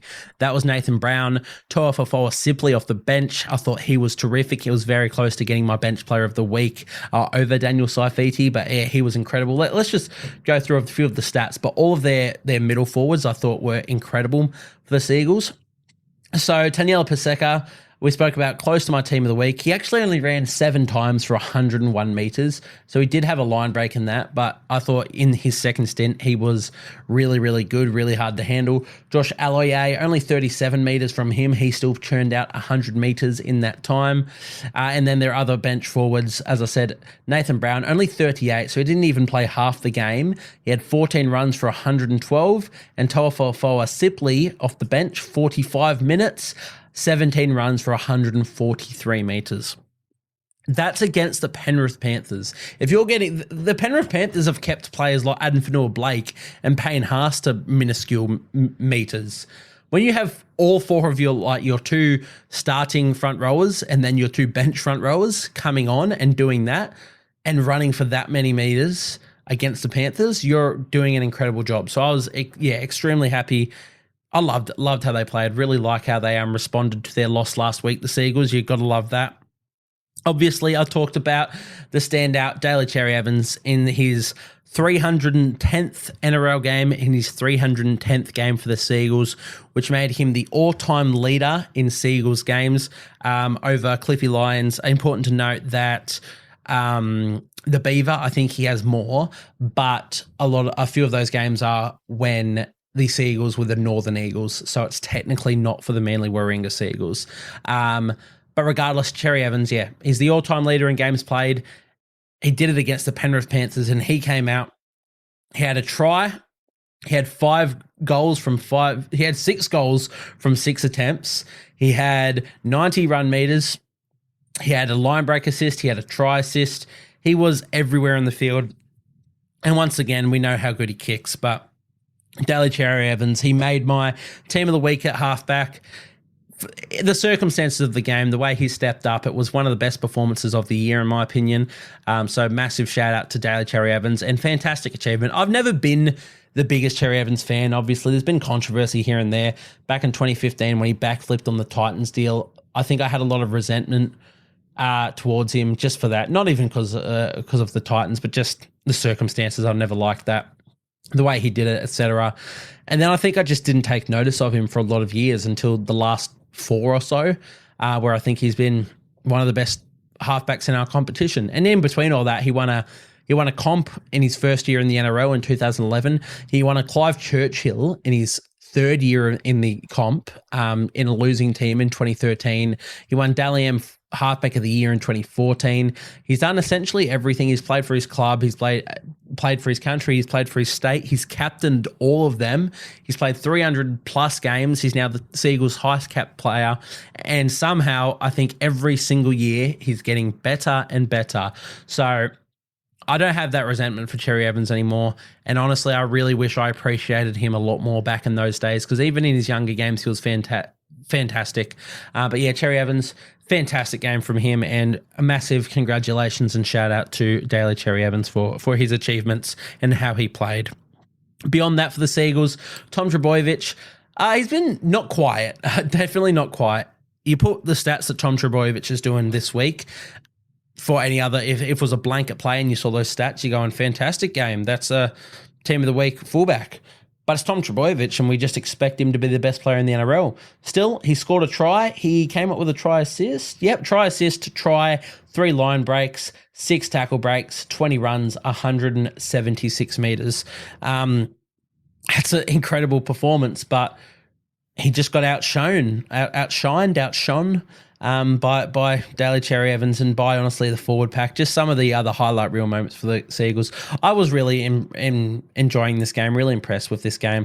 As I said, I love a close competition. When it's not the Warriors playing, I don't care what team wins. I just want teams to be competitive and have a good game. And to see games like this, obviously I tipped the Panthers. I thought they'd get away with this. The Seagulls came out and they were by far the better team. And you can't give Panthers an excuse of saying they're without Nathan Cleary, because they've shown time and time again they don't need Nathan Cleary to win. They got James Fisher-Harris back for this, and they still got blown off the park in a way by a fantastic Manly outfit. So massive shout out to the Seagulls. In terms of other standouts, look, there wasn't too much. I mean, Cooler ran for 216 metres in 12 runs. Obviously, 80 or 90 of those were in one hit, but he was really good. As I said, liked how he played to the whistle. Cherry Evans, fantastic. Luke Brooks was good again. How did he go defensively? I remember watching this game thinking he missed a few. He made 20-odd tackles, though. Missed 3 and had 2 ineffective. I didn't think he was that great defensively. Defense in general, it's a hard statistic to it's a hard facet of the game to measure in statistics. But Luke Brooks, he still came up with a try, so he still runs the ball well. I still think he's been a really good fit for this Manly side, and they got the win. So I'm never going to be too critical of that. Thought he was still good. As I said, the forward pack, incredible. I like what they're doing in the hooker role too. I like the Lachlan Croker and Carl Lawton split at hooker. I think that's doing wonders for them. Carl Lawton has been a fantastic player, always one of my favourites, to be honest. When we had him at the Warriors, I loved him. I was gutted to lose him. There was talks of him going to Super League, and I would have been really upset with that. But yeah, he's been really impressive for the Manly Seagulls so far this season. Honestly, not too many other standout performances. Olakau'atu and Ben Trbojevic, I thought both had games. Honestly, everyone in this Seagulls team had good games. Ruben Garrick got knocked out, 5 minutes into the game, if that, 3 minutes into the game. So really unfortunate to see that. It was a pretty gnarly one. He's going to miss next week, obviously, with the 11-day stand-down policy. It'll be interesting to see how they replace him. But beyond Garrick, obviously, which you can't say he had a bad game, he just didn't have a game. I thought the Seagulls were terrific. For the Panthers, the standout, obviously, Dylan Edwards almost made my team of the week. He has been the Panthers' best player this season, and it's not even close, in my opinion. Like, Cleary's had great games. To'o, May, Tungo, Taruva, everyone's had great games, but Dylan Edwards consistently in every single game this season has been the Panthers' best player. Once again, he scored 2 tries. He kicked 3 conversions, so he scored 14 out of the Panthers' 18 points, all Dylan Edwards.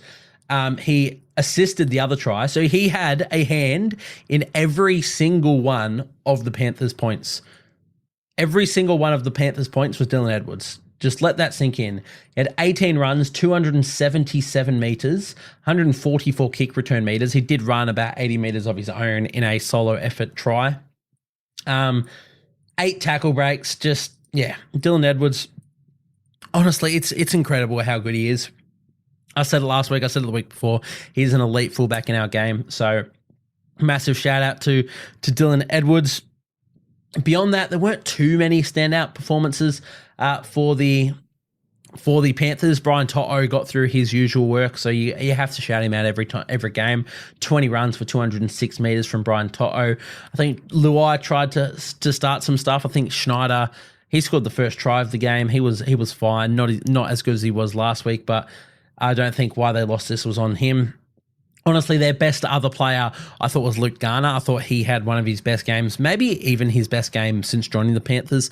He was a player, when they signed him, I'm like, yeah, that feels like a really good Panthers signing, someone that they would turn into an absolute weapon. And he didn't really kick on the way I thought he would. Ended up playing in their grand final side and winning a chip, so you can't be complain too much. But in this game, I thought he was incredible. He played 74 minutes. Come on, computer, let's see. 13 runs, 132 meters. He came up with the offload for one of the tries. Yeah, there you go. Line break, one. Try assist, one. Yeah, the offload he came up for Dylan Edwards to score a try. I don't know if it was the second try or the first try. It would have been the second try, the last try, the 68th minute try. Yeah, that was all Garner. Where's his tackle breaks? Only 4, apparently. I thought he was busting tackles every single run. But yeah, I thought Luke Garner had a fantastic game. Beyond that, for the Panthers, there wasn't too much. Even like Isaiah Yeo had his quietest game of the year. He only played 65 in this one. I think this is the first game of the season he got a break, but still a good game from him. 14 runs, 121 meters, and he made 38 tackles. I think their front rowers let them down again. Again, it's just not often they let them down. But Moses Leota, 46 minutes, he turned out 95 meters. Fisher Harris only played 34 minutes back from injury, 75 meters. And off the bench, Liam Henry, he came on and failed a HIA straight away, so he only played 7 minutes, unfortunately, as well. So it just took a lot out of him. They didn't have enough forward pack, enough star power, enough momentum to stand up to the Seagulls forwards. Lindsay Smith ended up playing 54 minutes and still didn't get to 100 metres. The Seagulls just handled them so well. So it's not me sitting here saying that the Panthers were poor. I don't think they were overly bad, to be honest. I just thought that the Seagulls were fantastic.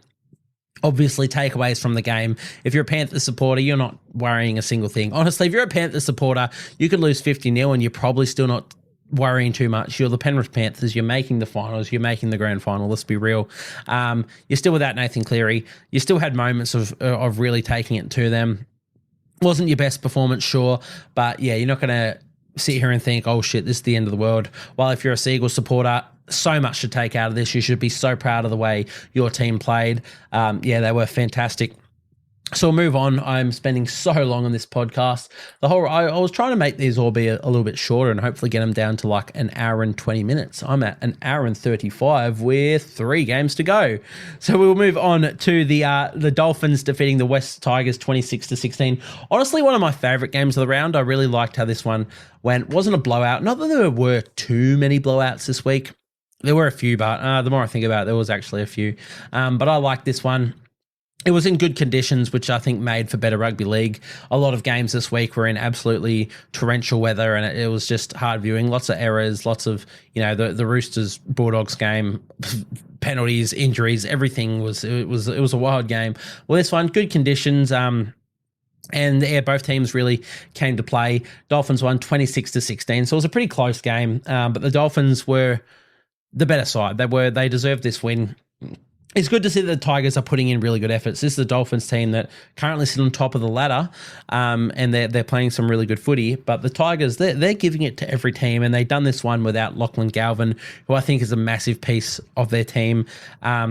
We talk about it, but Jaden Sullivan, I don't think he offers anywhere near what Galvin offers at the moment, which is so crazy because Sullivan's been there. He's tried and tested in the NRL, while Galvin's an 18-year-old rookie. Galvin has not just been one of the best, rookies in the competition. He's been one of the best 5'8" in the competition. So I think they struggled to replace that in this game. So let's sort of start with how it let's start with the Tigers and how they went. Look, as I said, I don't think they were poor. There was moments that they were in and out of this game, but they overall they showed that they will play to the full 80. In terms of standouts for them, Aiden Caesar, once again, he only ran the ball 35 meters, but he had 9 runs, so he was running around the park. He was digging into line. He's not trying to hit up for 1,000,000 meters, but he's doing his best. He kicked 2 40-20s, one in the first half, one in the second half in this game, just trying to get the Tigers into it. I think he has been quietly one of the better halfbacks in the competition this season, and he is the perfect fit for this Tigers team. Yeah, he did his absolute best to really keep the Tigers in this one. And came up with another try assist. He put a nice little grubber kick through for Fatape to score his second, which shout out to Solomon Fatape. He not only crossed for his first try in the NRL in this one, but yeah, that one there where he cleaned up that Caesar grubber kick was his second try. So he got his first and second. Thought he had a good game. I've been a bit reserved on Fatape. Not that I thought he's been bad, but I thought he's just doesn't bring too much. Hasn't been just brought much to the Tigers. Obviously, he's not their first choice center. They're dealing with injuries at the moment. But in this game, I thought he was good. Obviously, he scored 2 tries. I thought he was decent defensively. Let's check exactly how it was defensively. He did still miss a few tackles, but a lot better than what I thought he's been. But yeah, shout out Solomon Fatape. Hopefully that gives him more confidence and he can kick on because he was a gun in Queensland Cup. But back to Caesar, yeah, fantastic game from him. There's not much more he could have done for his side. He was really trying his hardest. In terms of other standouts, Dream Buller, his leap, come on leaps and bounds since last season. Obviously, he was the breakout star of last year, but I think there was still so much raw, just talent there, and it was just, his talent that was getting him by. The way he fits in now and how the Tigers are playing under Benji Marshall, it's really, really good, and Dream Buller's got a fantastic role in this side. So I thought he was terrific. He 18 runs, 177 meters, couple tackle breaks, but just, staying involved. He always looks dangerous whenever he touches the ball. And just the way he's fitting into their attacking structures, it's not just talent and speed. He's playing his role to perfection. So I love how Dream Buller's playing. I thought Charlie Staines had one of his better games of the season. He's been quite quiet, hasn't scored a try at all this season. But he was good. Justin Olam, good again, but not as good as his previous 2 performances. As I said, Jaden Sullivan, so he only played 66 minutes in this one. He came off at one point. Now, I can't recall why he came off because Apasai Coruscant was dealing with an injury that he suffered in the warm-up. So he came off before half-time. Latu Fainu, who made his debut, so shout out to Latu Fainu, he came on at 5/8 and Jaden Sullivan moved into hooker. Now, I don't know if it was when Coruscant returned that Sullivan went off and then Sullivan came back on when Latu got injured. But at some point, Sullivan missed 14 minutes of game time. Maybe he had a HIA and I can't remember. Regardless, I thought he was good. I didn't think he was bad at all. Obviously, I was very critical of him in round 1. I thought he was very poor. I thought he fit in well in this one, but he was being thrust around a couple of positions, so it's not all his fault. Definitely not his fault that Tigers lost this one.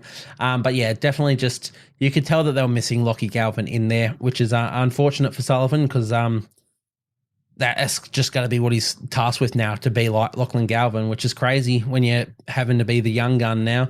But yeah, I thought Sullivan was good, but yeah, they did miss Lachlan Galvin out there.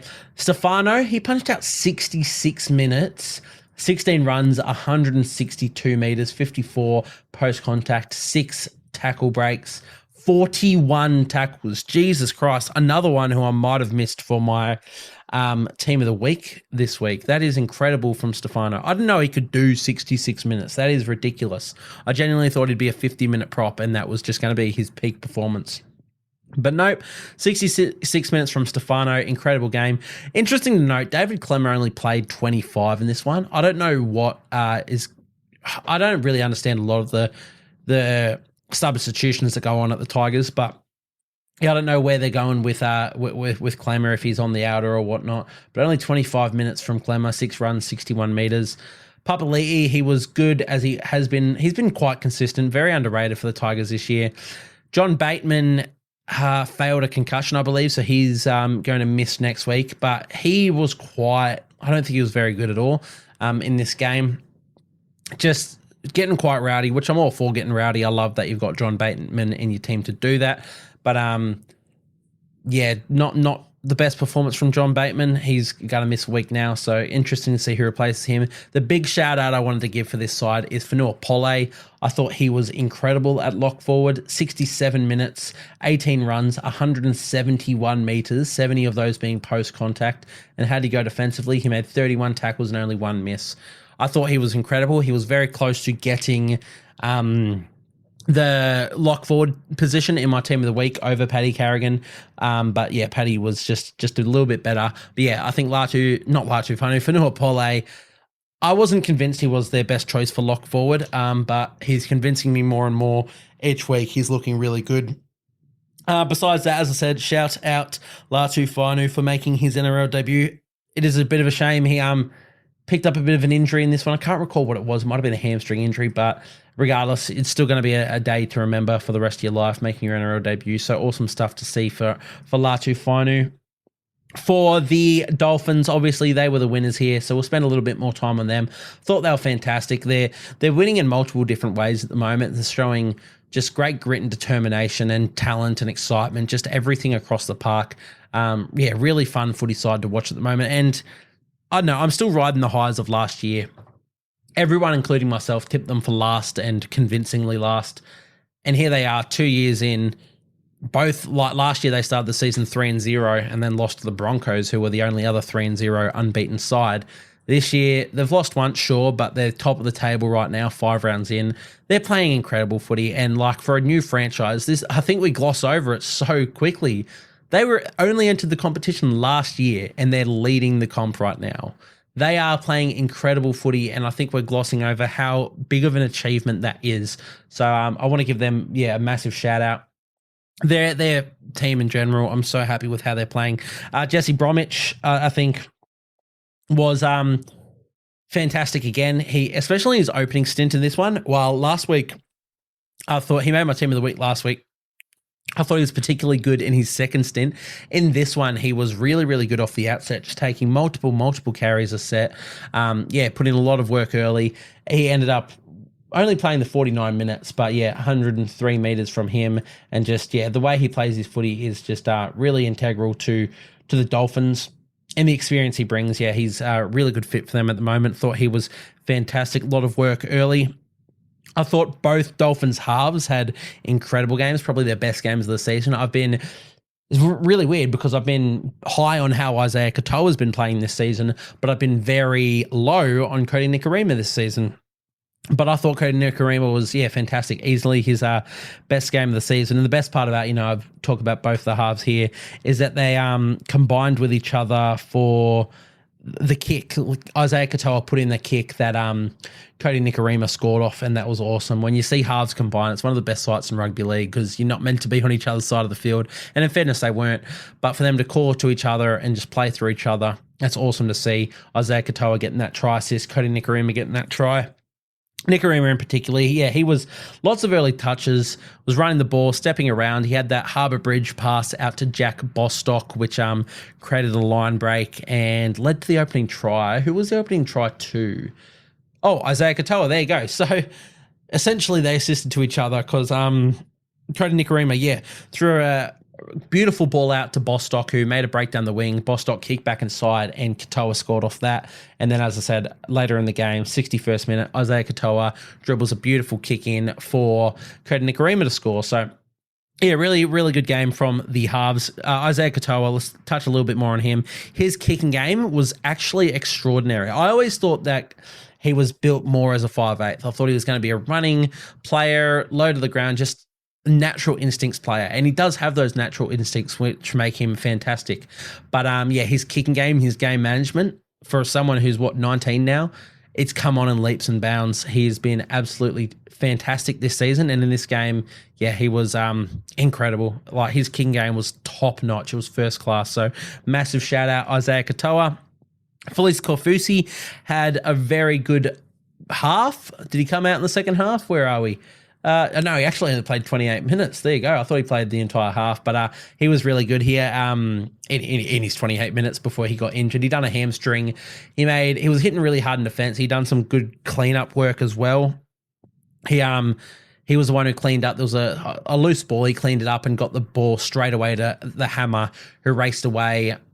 He got tackled, but the line break just from the effort areas of Kaufusi. Then Kaufusi made a line break, beaten a few tackles, he was struggling up the middle. He was waiting for support, and then luckily the hammer came up in support. He found Hammer and he put Hammer away for that try too. He'd done his hammy off that, so he went off the field, didn't come back. He's expected to miss a couple of weeks, but which will be, that's very unfortunate for the Dolphins. It's going to be hard to replace him. Hopefully the Connolly Lemuelu will be back in time to maybe replace him. But thought Felice Kafusi was good in his time on the field. Hamaso, once again, he's doing it all. He scored another try in this one, 13 runs, 152 meters, 1 line break, 5 tackle breaks. Like, he's just turned into one of the most consistent and just exciting footballers in our league. So, when we said that the Dolphins never landed their marquee signing, it turns out that one of the first ones that they made was their marquee man and the person they should build their club around for a long time, and that's Hamaso Tabuai-Fidow. Fantastic game from him. Jeremy Marshall-King, I thought he was really, really good at hooker. Once again, nothing that really shows up on the stat sheet, but controlled the ruck really well. Really good incisive runs in behind the ruck, darting runs, offloads. Just really, really good game from Jeremy Marshall-King. And lastly, I really liked the duel between Herbie Farnworth and Justin Olam. Farnworth, he ended up exiting this game with what looks to be, it was either a pec injury or an AC joint injury. Not the best for Herbie. And in saying that, the other big signing for the Dolphins, Tom Flegler, he also left the game injured. So they're going to have a lot of positions to fix up come Teamless Tuesday. So it'll be interesting to see how they go the next couple of weeks. But in this game alone, I thought they were great. Ewan Aitken, he was good once again. I think he's going to find his spot there and just be fantastic for them at second row. But we'll move on. As a Tigers fan, you still got to be happy with how your team... I mean, it's pretty hard not to be happy as a Tigers fan based on how you guys were the last few seasons. You're playing really well. Dolphins fans, you've got to be happy. You're sitting top of the table. Your team's winning in every which way. Fantastic stuff from then. This podcast has now gone for an hour and 50 minutes, so I might have to rattle these last two off in 5 minutes each if I can do that. Sorry if you're a Cowboys-Titans fan or a Raiders-Eels fan. But next game, Cowboys beat the Titans 35-22. Really interesting game. Titans definitely having their best performance of the season. They showed a bit of effort. They showed some heart, and they showed that they have a bit of attack in them, which has been something they've been lacking. So you've got to find the positives in that, Titans fans. You're still losing games, sure, but at this point, with how everything's been going, you've got to take any positive you can. And, there were a lot of positives to take away from this one, thankfully for the Titans. But the Cowboys, they did run away winners in this one, as everyone expected them to. 35 points. Yes, tries again, coming in every which way, which we know that the Cowboys can do. They're so good at scoring points from anyway. In terms of standouts, Scotty Drinkwater, we mentioned him already for our team of the week, but he was incredible. Should have picked up 6 Dally M points in this one. 2 tries, 188 meters from 23 runs, 3 line breaks, 1 line break assist, 1 try assist, 5 tackle breaks, 2 offloads. What more can you ask for from your fullback? He's doing it all. As I said, he's playing a fullback, 5/8 halfback role. He can do anything on the field, Scott Drinkwater. Fantastic player for them. I hope they keep him for a long time and they can just build their club around him at fullback. So fantastic from Scott Drinkwater.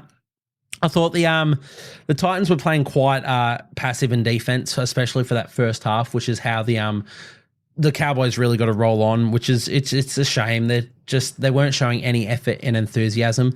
It's a shining light and a negative light, but when Kieran Foran went off injured and AJ Brimson was moved to 5/8, that's when they kicked on and they looked exciting. They looked good. I think it's a move that they have to make. It might be a move they're forced to make, depending how long Foran's out for. But yeah, once they moved Brimson to 5/8, they scored points. They looked good. All of their tries, the Titans, came in the second half. In the 45th, the 57th, the 62nd, and the 64th minute. They turned it on, and it all came off the back of Brimson at 5/8.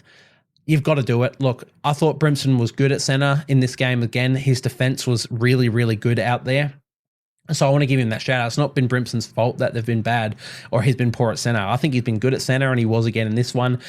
But it goes to show, as soon as he's getting his hands on the ball more when he's playing at 5/8, they score 4 tries, which is more than they've scored all season. So, maybe it's forced now if Foran is to miss some game time. But yeah, I think AJ Brimson at 5/8 is the move. It has to be the move. If Foran isn't missing game time, I'd maybe even move him to halfback and drop Tanner Boyd. I thought Tanner Boyd had a better game, but still not his best. Still, yeah. I mean, quite an average game, but just not as poor as some of his others this season. He seems like he's on a completely different page to the rest of his Titans teammates, which is a worry because you're the halfback and you have to lead him around.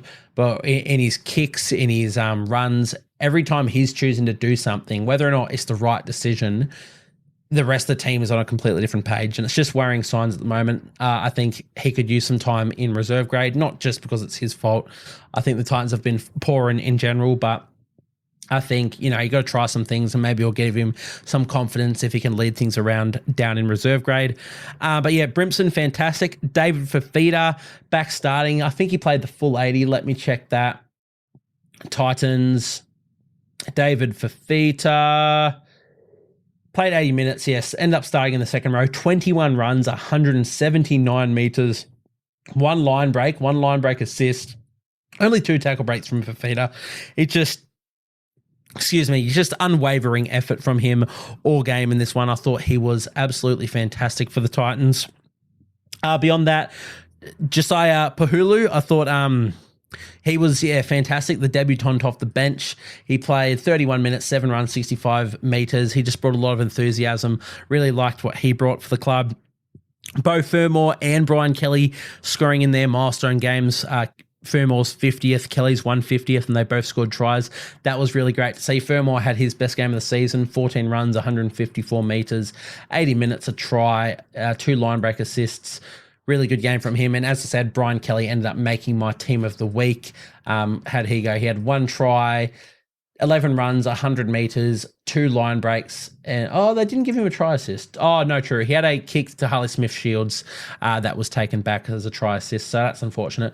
But a better game from the Titans. There's something there. Their forward pack needs to stand up a bit more. Only Jamin Jolliffe ran for over 100 metres in the middle.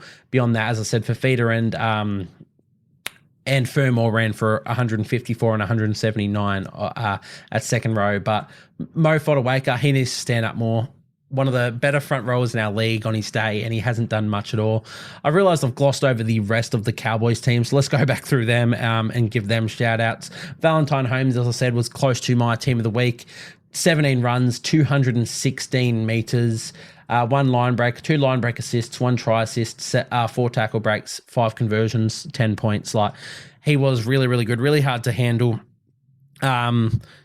Great game from Valentine. Zach Labour looks like he's done his ACL, unfortunately, after scoring a try in this one too. Gutting to see. I mean, any player getting injured is awful. To hear any player get injured with an ACL is just, it's really, really unfortunate. Thoughts are with him. Hopefully he makes a speedy recovery. Obviously he's young, so his body hopefully, doesn't give up on him. But I know as a young fella, it'd be really hard to deal with, especially when you're playing some really good footy. So I'm really unlucky for Zach Lair, but I feel for him. Moving into more standouts, moving away from the heartbreak of that. Murray Tolangi, fantastic, 20 runs, 182 metres, 2 line breaks, 1 line break assist, a try, 4 tackle breaks, just fantastic. I thought Dearden and Townsend had their quietest games of the season, not that they were bad, but yeah, definitely the quietest games of the season. Then again, Chad Townsend, he kicked a field goal. Oh, he had 2 try assists. There you go. 3 line break assists, 2 try assists. I don't recall them, but maybe it's just because Chad Townsend's been so good this year that I thought this was a quiet game from him. But apparently not. Yeah, played well. As I said, Townsend this year, I think he's having one of his best seasons in his career. So massive shout out to him.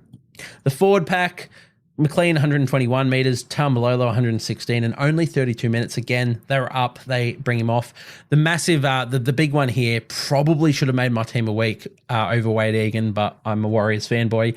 Reece Robson was incredible. So he scored a try, which was, I can't remember how he scored it. It was backing someone up, but I can't remember if it was a Drinkwater. It might have been Drinkwater. It was Drinkwater. I think Drinkwater put him over. But regardless, scored a try, 76 minutes, 13 runs, 160 metres as a hooker.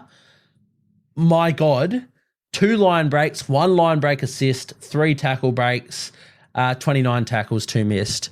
He should have made my team of the week. I'm sorry, Wade Egan. Don't get me wrong, Wade Egan, I said it had a 10 out of 10 performance. I think Robson had an 11 out of 10, to be honest. I just completely glossed over it. I mean, Cowboys, they were fantastic. They're expected to win. I mean, so were the Warriors, but maybe it's just because I watch the Warriors a bit more closely than I do other games. My apologies. I wasn't familiar with your game, Reece Robson. I wasn't familiar with your game. But yeah, should have been my hooker in team of the week. Unfortunate, Reece Robson, you're a weapon. My apologies. I wasn't familiar. Beyond that, good game all round. Griffin Neame again off the bench has been astronomical for the Cowboys.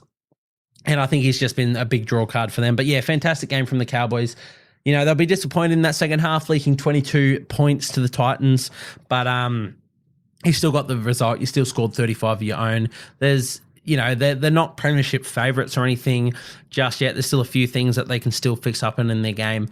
But they're doing well. As a Cowboys fan, you're just happy to get these results. I'm sure things like the defence and consistency will come along the way. As a Titans fan, as I said, you scored 22 points in the second half alone, which is bloody good. And it was all done when AJ Brimson was moved to 5'8". I think if the coach does decide to do that, you know, there's some positives, there's some highlights, there's light at the end of the tunnel. Just take any positive you can find, Titans fans. But yeah, I'd be a little bit more happy with this game. Also, shout out Jaden Campbell. I thought he was good. He scored a try, ran 151 metres. Yeah, so shout out Jaden Campbell. Let's get to the final game. I said I was meant to do both these games in 5 minutes each. I've spent about 10 minutes on that one. So let's knock out the final game of the round, which was the Raiders and the Parramatta Eels. The Raiders winning this one 41-8. I tipped the Eels, so another game I went down on. Big shock. Awful round for me. I don't know why you guys listen to my content. I know nothing, apparently. It's embarrassing, to be honest. This is crazy. But massive game, massive shout out to the Raiders. They were absolutely fantastic. The Eels, look, I think it's evident they're missing Mitch Moses. I thought Dylan Brown, let's start with them. Let's just go straight to them. I thought Dylan Brown, he tried hard again.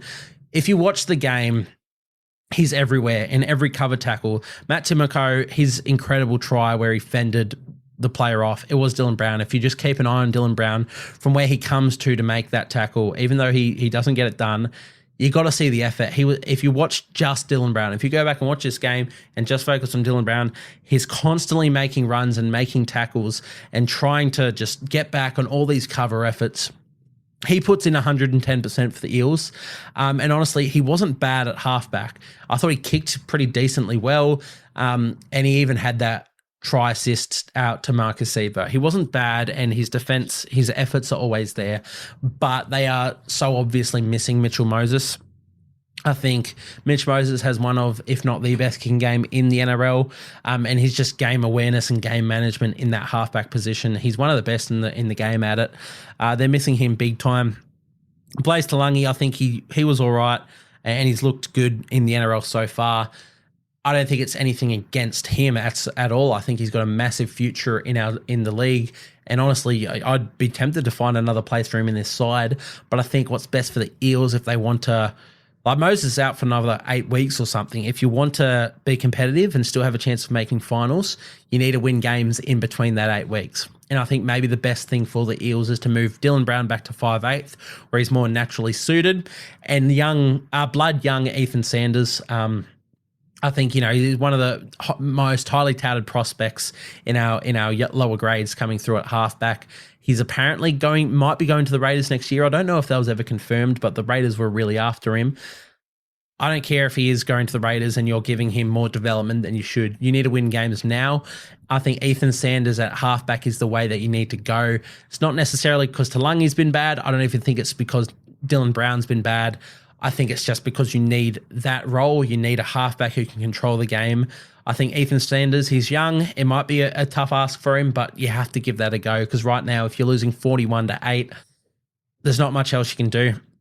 So I think Ethan Sanders to halfback would be the move I'm making if I'm the Eels. In terms of where you move Talangi, I'm not sure. Maybe it's back to reserve grade to keep getting some reps. Thing is, Talangi's so young. I think he's still eligible for Harold Matts and SG Ball. There's He can get experience anywhere. I think they're playing him in New South Wales Cup anyway because he's that much of a gun. And he's looked good in NRL. This is nothing against Blaze Talangi.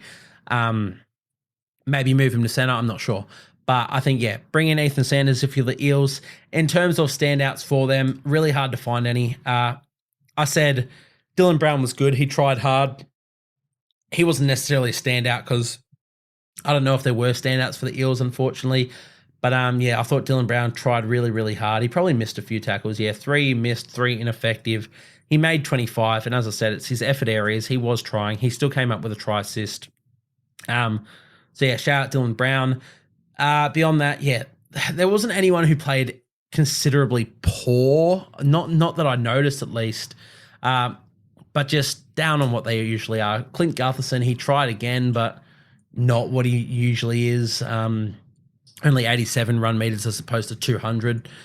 Mike Acevo, he scored 2 tries, but only ran for 79 meters, and we need him more than that. Sean Russell, only 76 meters, so they didn't get anything from their outside backs. Bailey Simonson, he had a good game. You know, to be fair, let's give that shout out to Bailey Simonson. 14 runs, 141 meters. How did he go defensively? It's always been a bit of an issue for Simonson. 13 tackles, 1 miss, so not bad from Simonson. I thought he was he did actually look good out there. He had a few nice touches. But yeah, not too much from their back 5. Talangi and Brown, they tried but didn't have much. Their forward pack got rolled. I said in my preview that if their forward pack, if they go back to bringing Junior Paulo off the bench, they can beat the Raiders through the middle.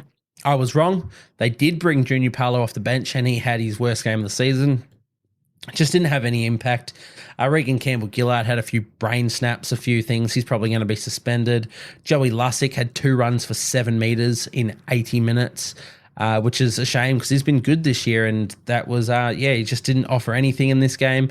As I said, Junior Paulo, 34 minutes off the bench, 69 meters. How'd he go defensively? Missed a couple of tackles and only 34 minutes. I don't know. Hard game for the Eels. Luca Moretti was pretty poor off the bench. William McGregor was fine, but didn't bring too much. Ofa Hingawi was fine. I don't know. It's a hard game to get a read on for the Eels. There was no one that was out and out terrible. But as a whole, they were just ripped across the park by the Raiders. Who was the left side? Was it Simonson? Yeah, okay, yeah, it must have been Simonson. Simonson, he did a lot of work in attack, but I don't want to say it was him, but it was the left side of the Eels that were getting torn to pieces by Matt Timoko. Mike Acevo was out of position a lot, he was burnt on the outside by James Schiller at multiple occasions and stuff. So a lot of the Raiders' points came through the Timoko, Schiller, edge. Xavier Savage was incredible. I remember him absolutely flying past Sean Russell and then Clint Gutherson, which is funny because, Sean Russell was the man who ran him down in the preseason, but he blitzed him in this one. Yeah, I don't know. There's not much of note for the Eels, unfortunately. They were quite poor. Moving into the Raiders, let's go into... Honestly, they had 3 different fullbacks at some points of this game. Jordan Rapana started there, then dislocated or done something wrong with his knee. They thought it was a dislocation. Then they were saying it was something else. But he ended up playing 45. He ended up coming back. He was good in 45 minutes. What did he do? 13 runs and 119 meters, 1 line break, 2 tackle breaks. In 45 minutes, he had really good moments at fullback. He's been good there. Xavier Savage filled in there. He looked good. He had he scored a try when he was on the wing, but I don't know if it ended up being a try assist, but he did get a try assist. I think it was for that. When he was at fullback, he came onto the right-hand side and played there. He obviously was fantastic in this game. He was my winger of the week, but just in general as a player, he was right up there. He was everywhere in the park, and he responded so well to how he played last week. I thought he was fantastic. But yeah, he had moments of filling in at fullback. He looked good. Sebastian Chris had moments of filling in at fullback, and he was bloody good. He also scored a try in this one. 13 runs, 131 meters. Xavier Savage, 17 runs, 261 meters. James Schiller, 15 runs, 231 meters. And Matt Timoko, 15 runs, 183 meters. There is 1 try to Schiller, 2 tries to Timoko, 1 try to Chris, 1 try to Savage. So the only person from their back 5 who missed out was Jordan Rapana, who spent half the game off the field. So, yeah, incredible stuff from the Raiders. Like, every player on their team deserves a rap. Obviously, Timoko and Savage especially were two standouts. Timoko, 2 tries. I just read out he's 183 metres. He had 2 line breaks, 3 line break assists, 2 try assists, 8 tackle breaks. Exceptional game. He was the best centre this week, and it wasn't even close. Might have been one of the best centre performances of the year. Just... yeah, phenomenal. James Schiller, he probably could have made my team of the week over Zach Lomax, to be honest. He was incredible as well. As I said, 231 run meters, a try, 3 line breaks, 2 tackle breaks. Fantastic. Chris, moments at fullback, center, everywhere on the park. He scored a try. Savage, we've already talked about with his performance. So we'll move on from them. We'll move into Ethan Strange. He's getting better and better and better, and I've called for it. I was a bit off myself because I changed last minute my my team to loop stuff in Supercoach, and I took a reserve off Ethan Strange, who ended up playing this game and scoring like 96 points, 93 points. He was incredible. But let's go with 3 stats here. He had that line break where he just burst through. He ended up finding Hudson Young. I don't think he would have even got a try assist for it. No, he doesn't. But had an incredible line break, found Hudson Young. Young tried to shovel it off to Simi Sasangi to get a try in his club debut. Didn't work. Simi Sasangi then done a great offload at the back, and Sebastian Krisk scored off it. But that was all off the back of Ethan Strange tearing them up through the middle. 9 runs, 82 metres, 1 line break, 7 tackle breaks from Ethan Strange. He was incredible. How was he defensively? I don't recall him missing a tackle. 21 tackles, 90, and only 1 miss. 96%, 95% tackle efficiency. Fantastic game, Ethan Strange. As I said, he just keeps getting better and better and better.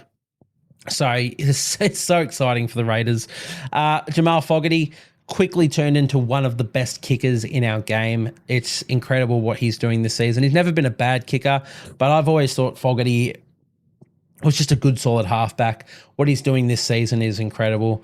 Yeah, what's that? He had 13 points of his own because he kicked a field goal. Where are the kick meters from him in this one? They would be astronomical. 476. You know what? That's down. That's a poor game from Jamal Fogarty. No, I thought Fogarty was incredible. 2 forced dropouts in this game. Just, another fantastic performance from him. Dale Levi snapped up another try. He keeps doing it. He's their top try scorer of the season. It's ridiculous.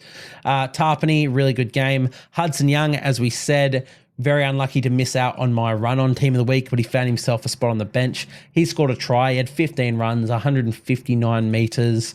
Line break assist, technically almost had a try assist if Simi Sasangi scored, which we'll get to now. Simi Sasangi off the bench. He was forced to come in and play pretty big minutes. He played 43 minutes because of Rapina's injury, so he was out in the centres. He was great. I've always been a massive fan of Sasangi when he was at the Knights, so I thought he was hard done by to not get more game time there. Also, but he's been plagued by injuries a bit, but thought he was a good signing coming over here. He was really, really good for them, for the Raiders in this one. 43 minutes. Just a really, really good game. Stats don't necessarily show it. 9 runs, 79 metres. 2 try assists, actually. There you go. 2 try assists, 1 line break assist.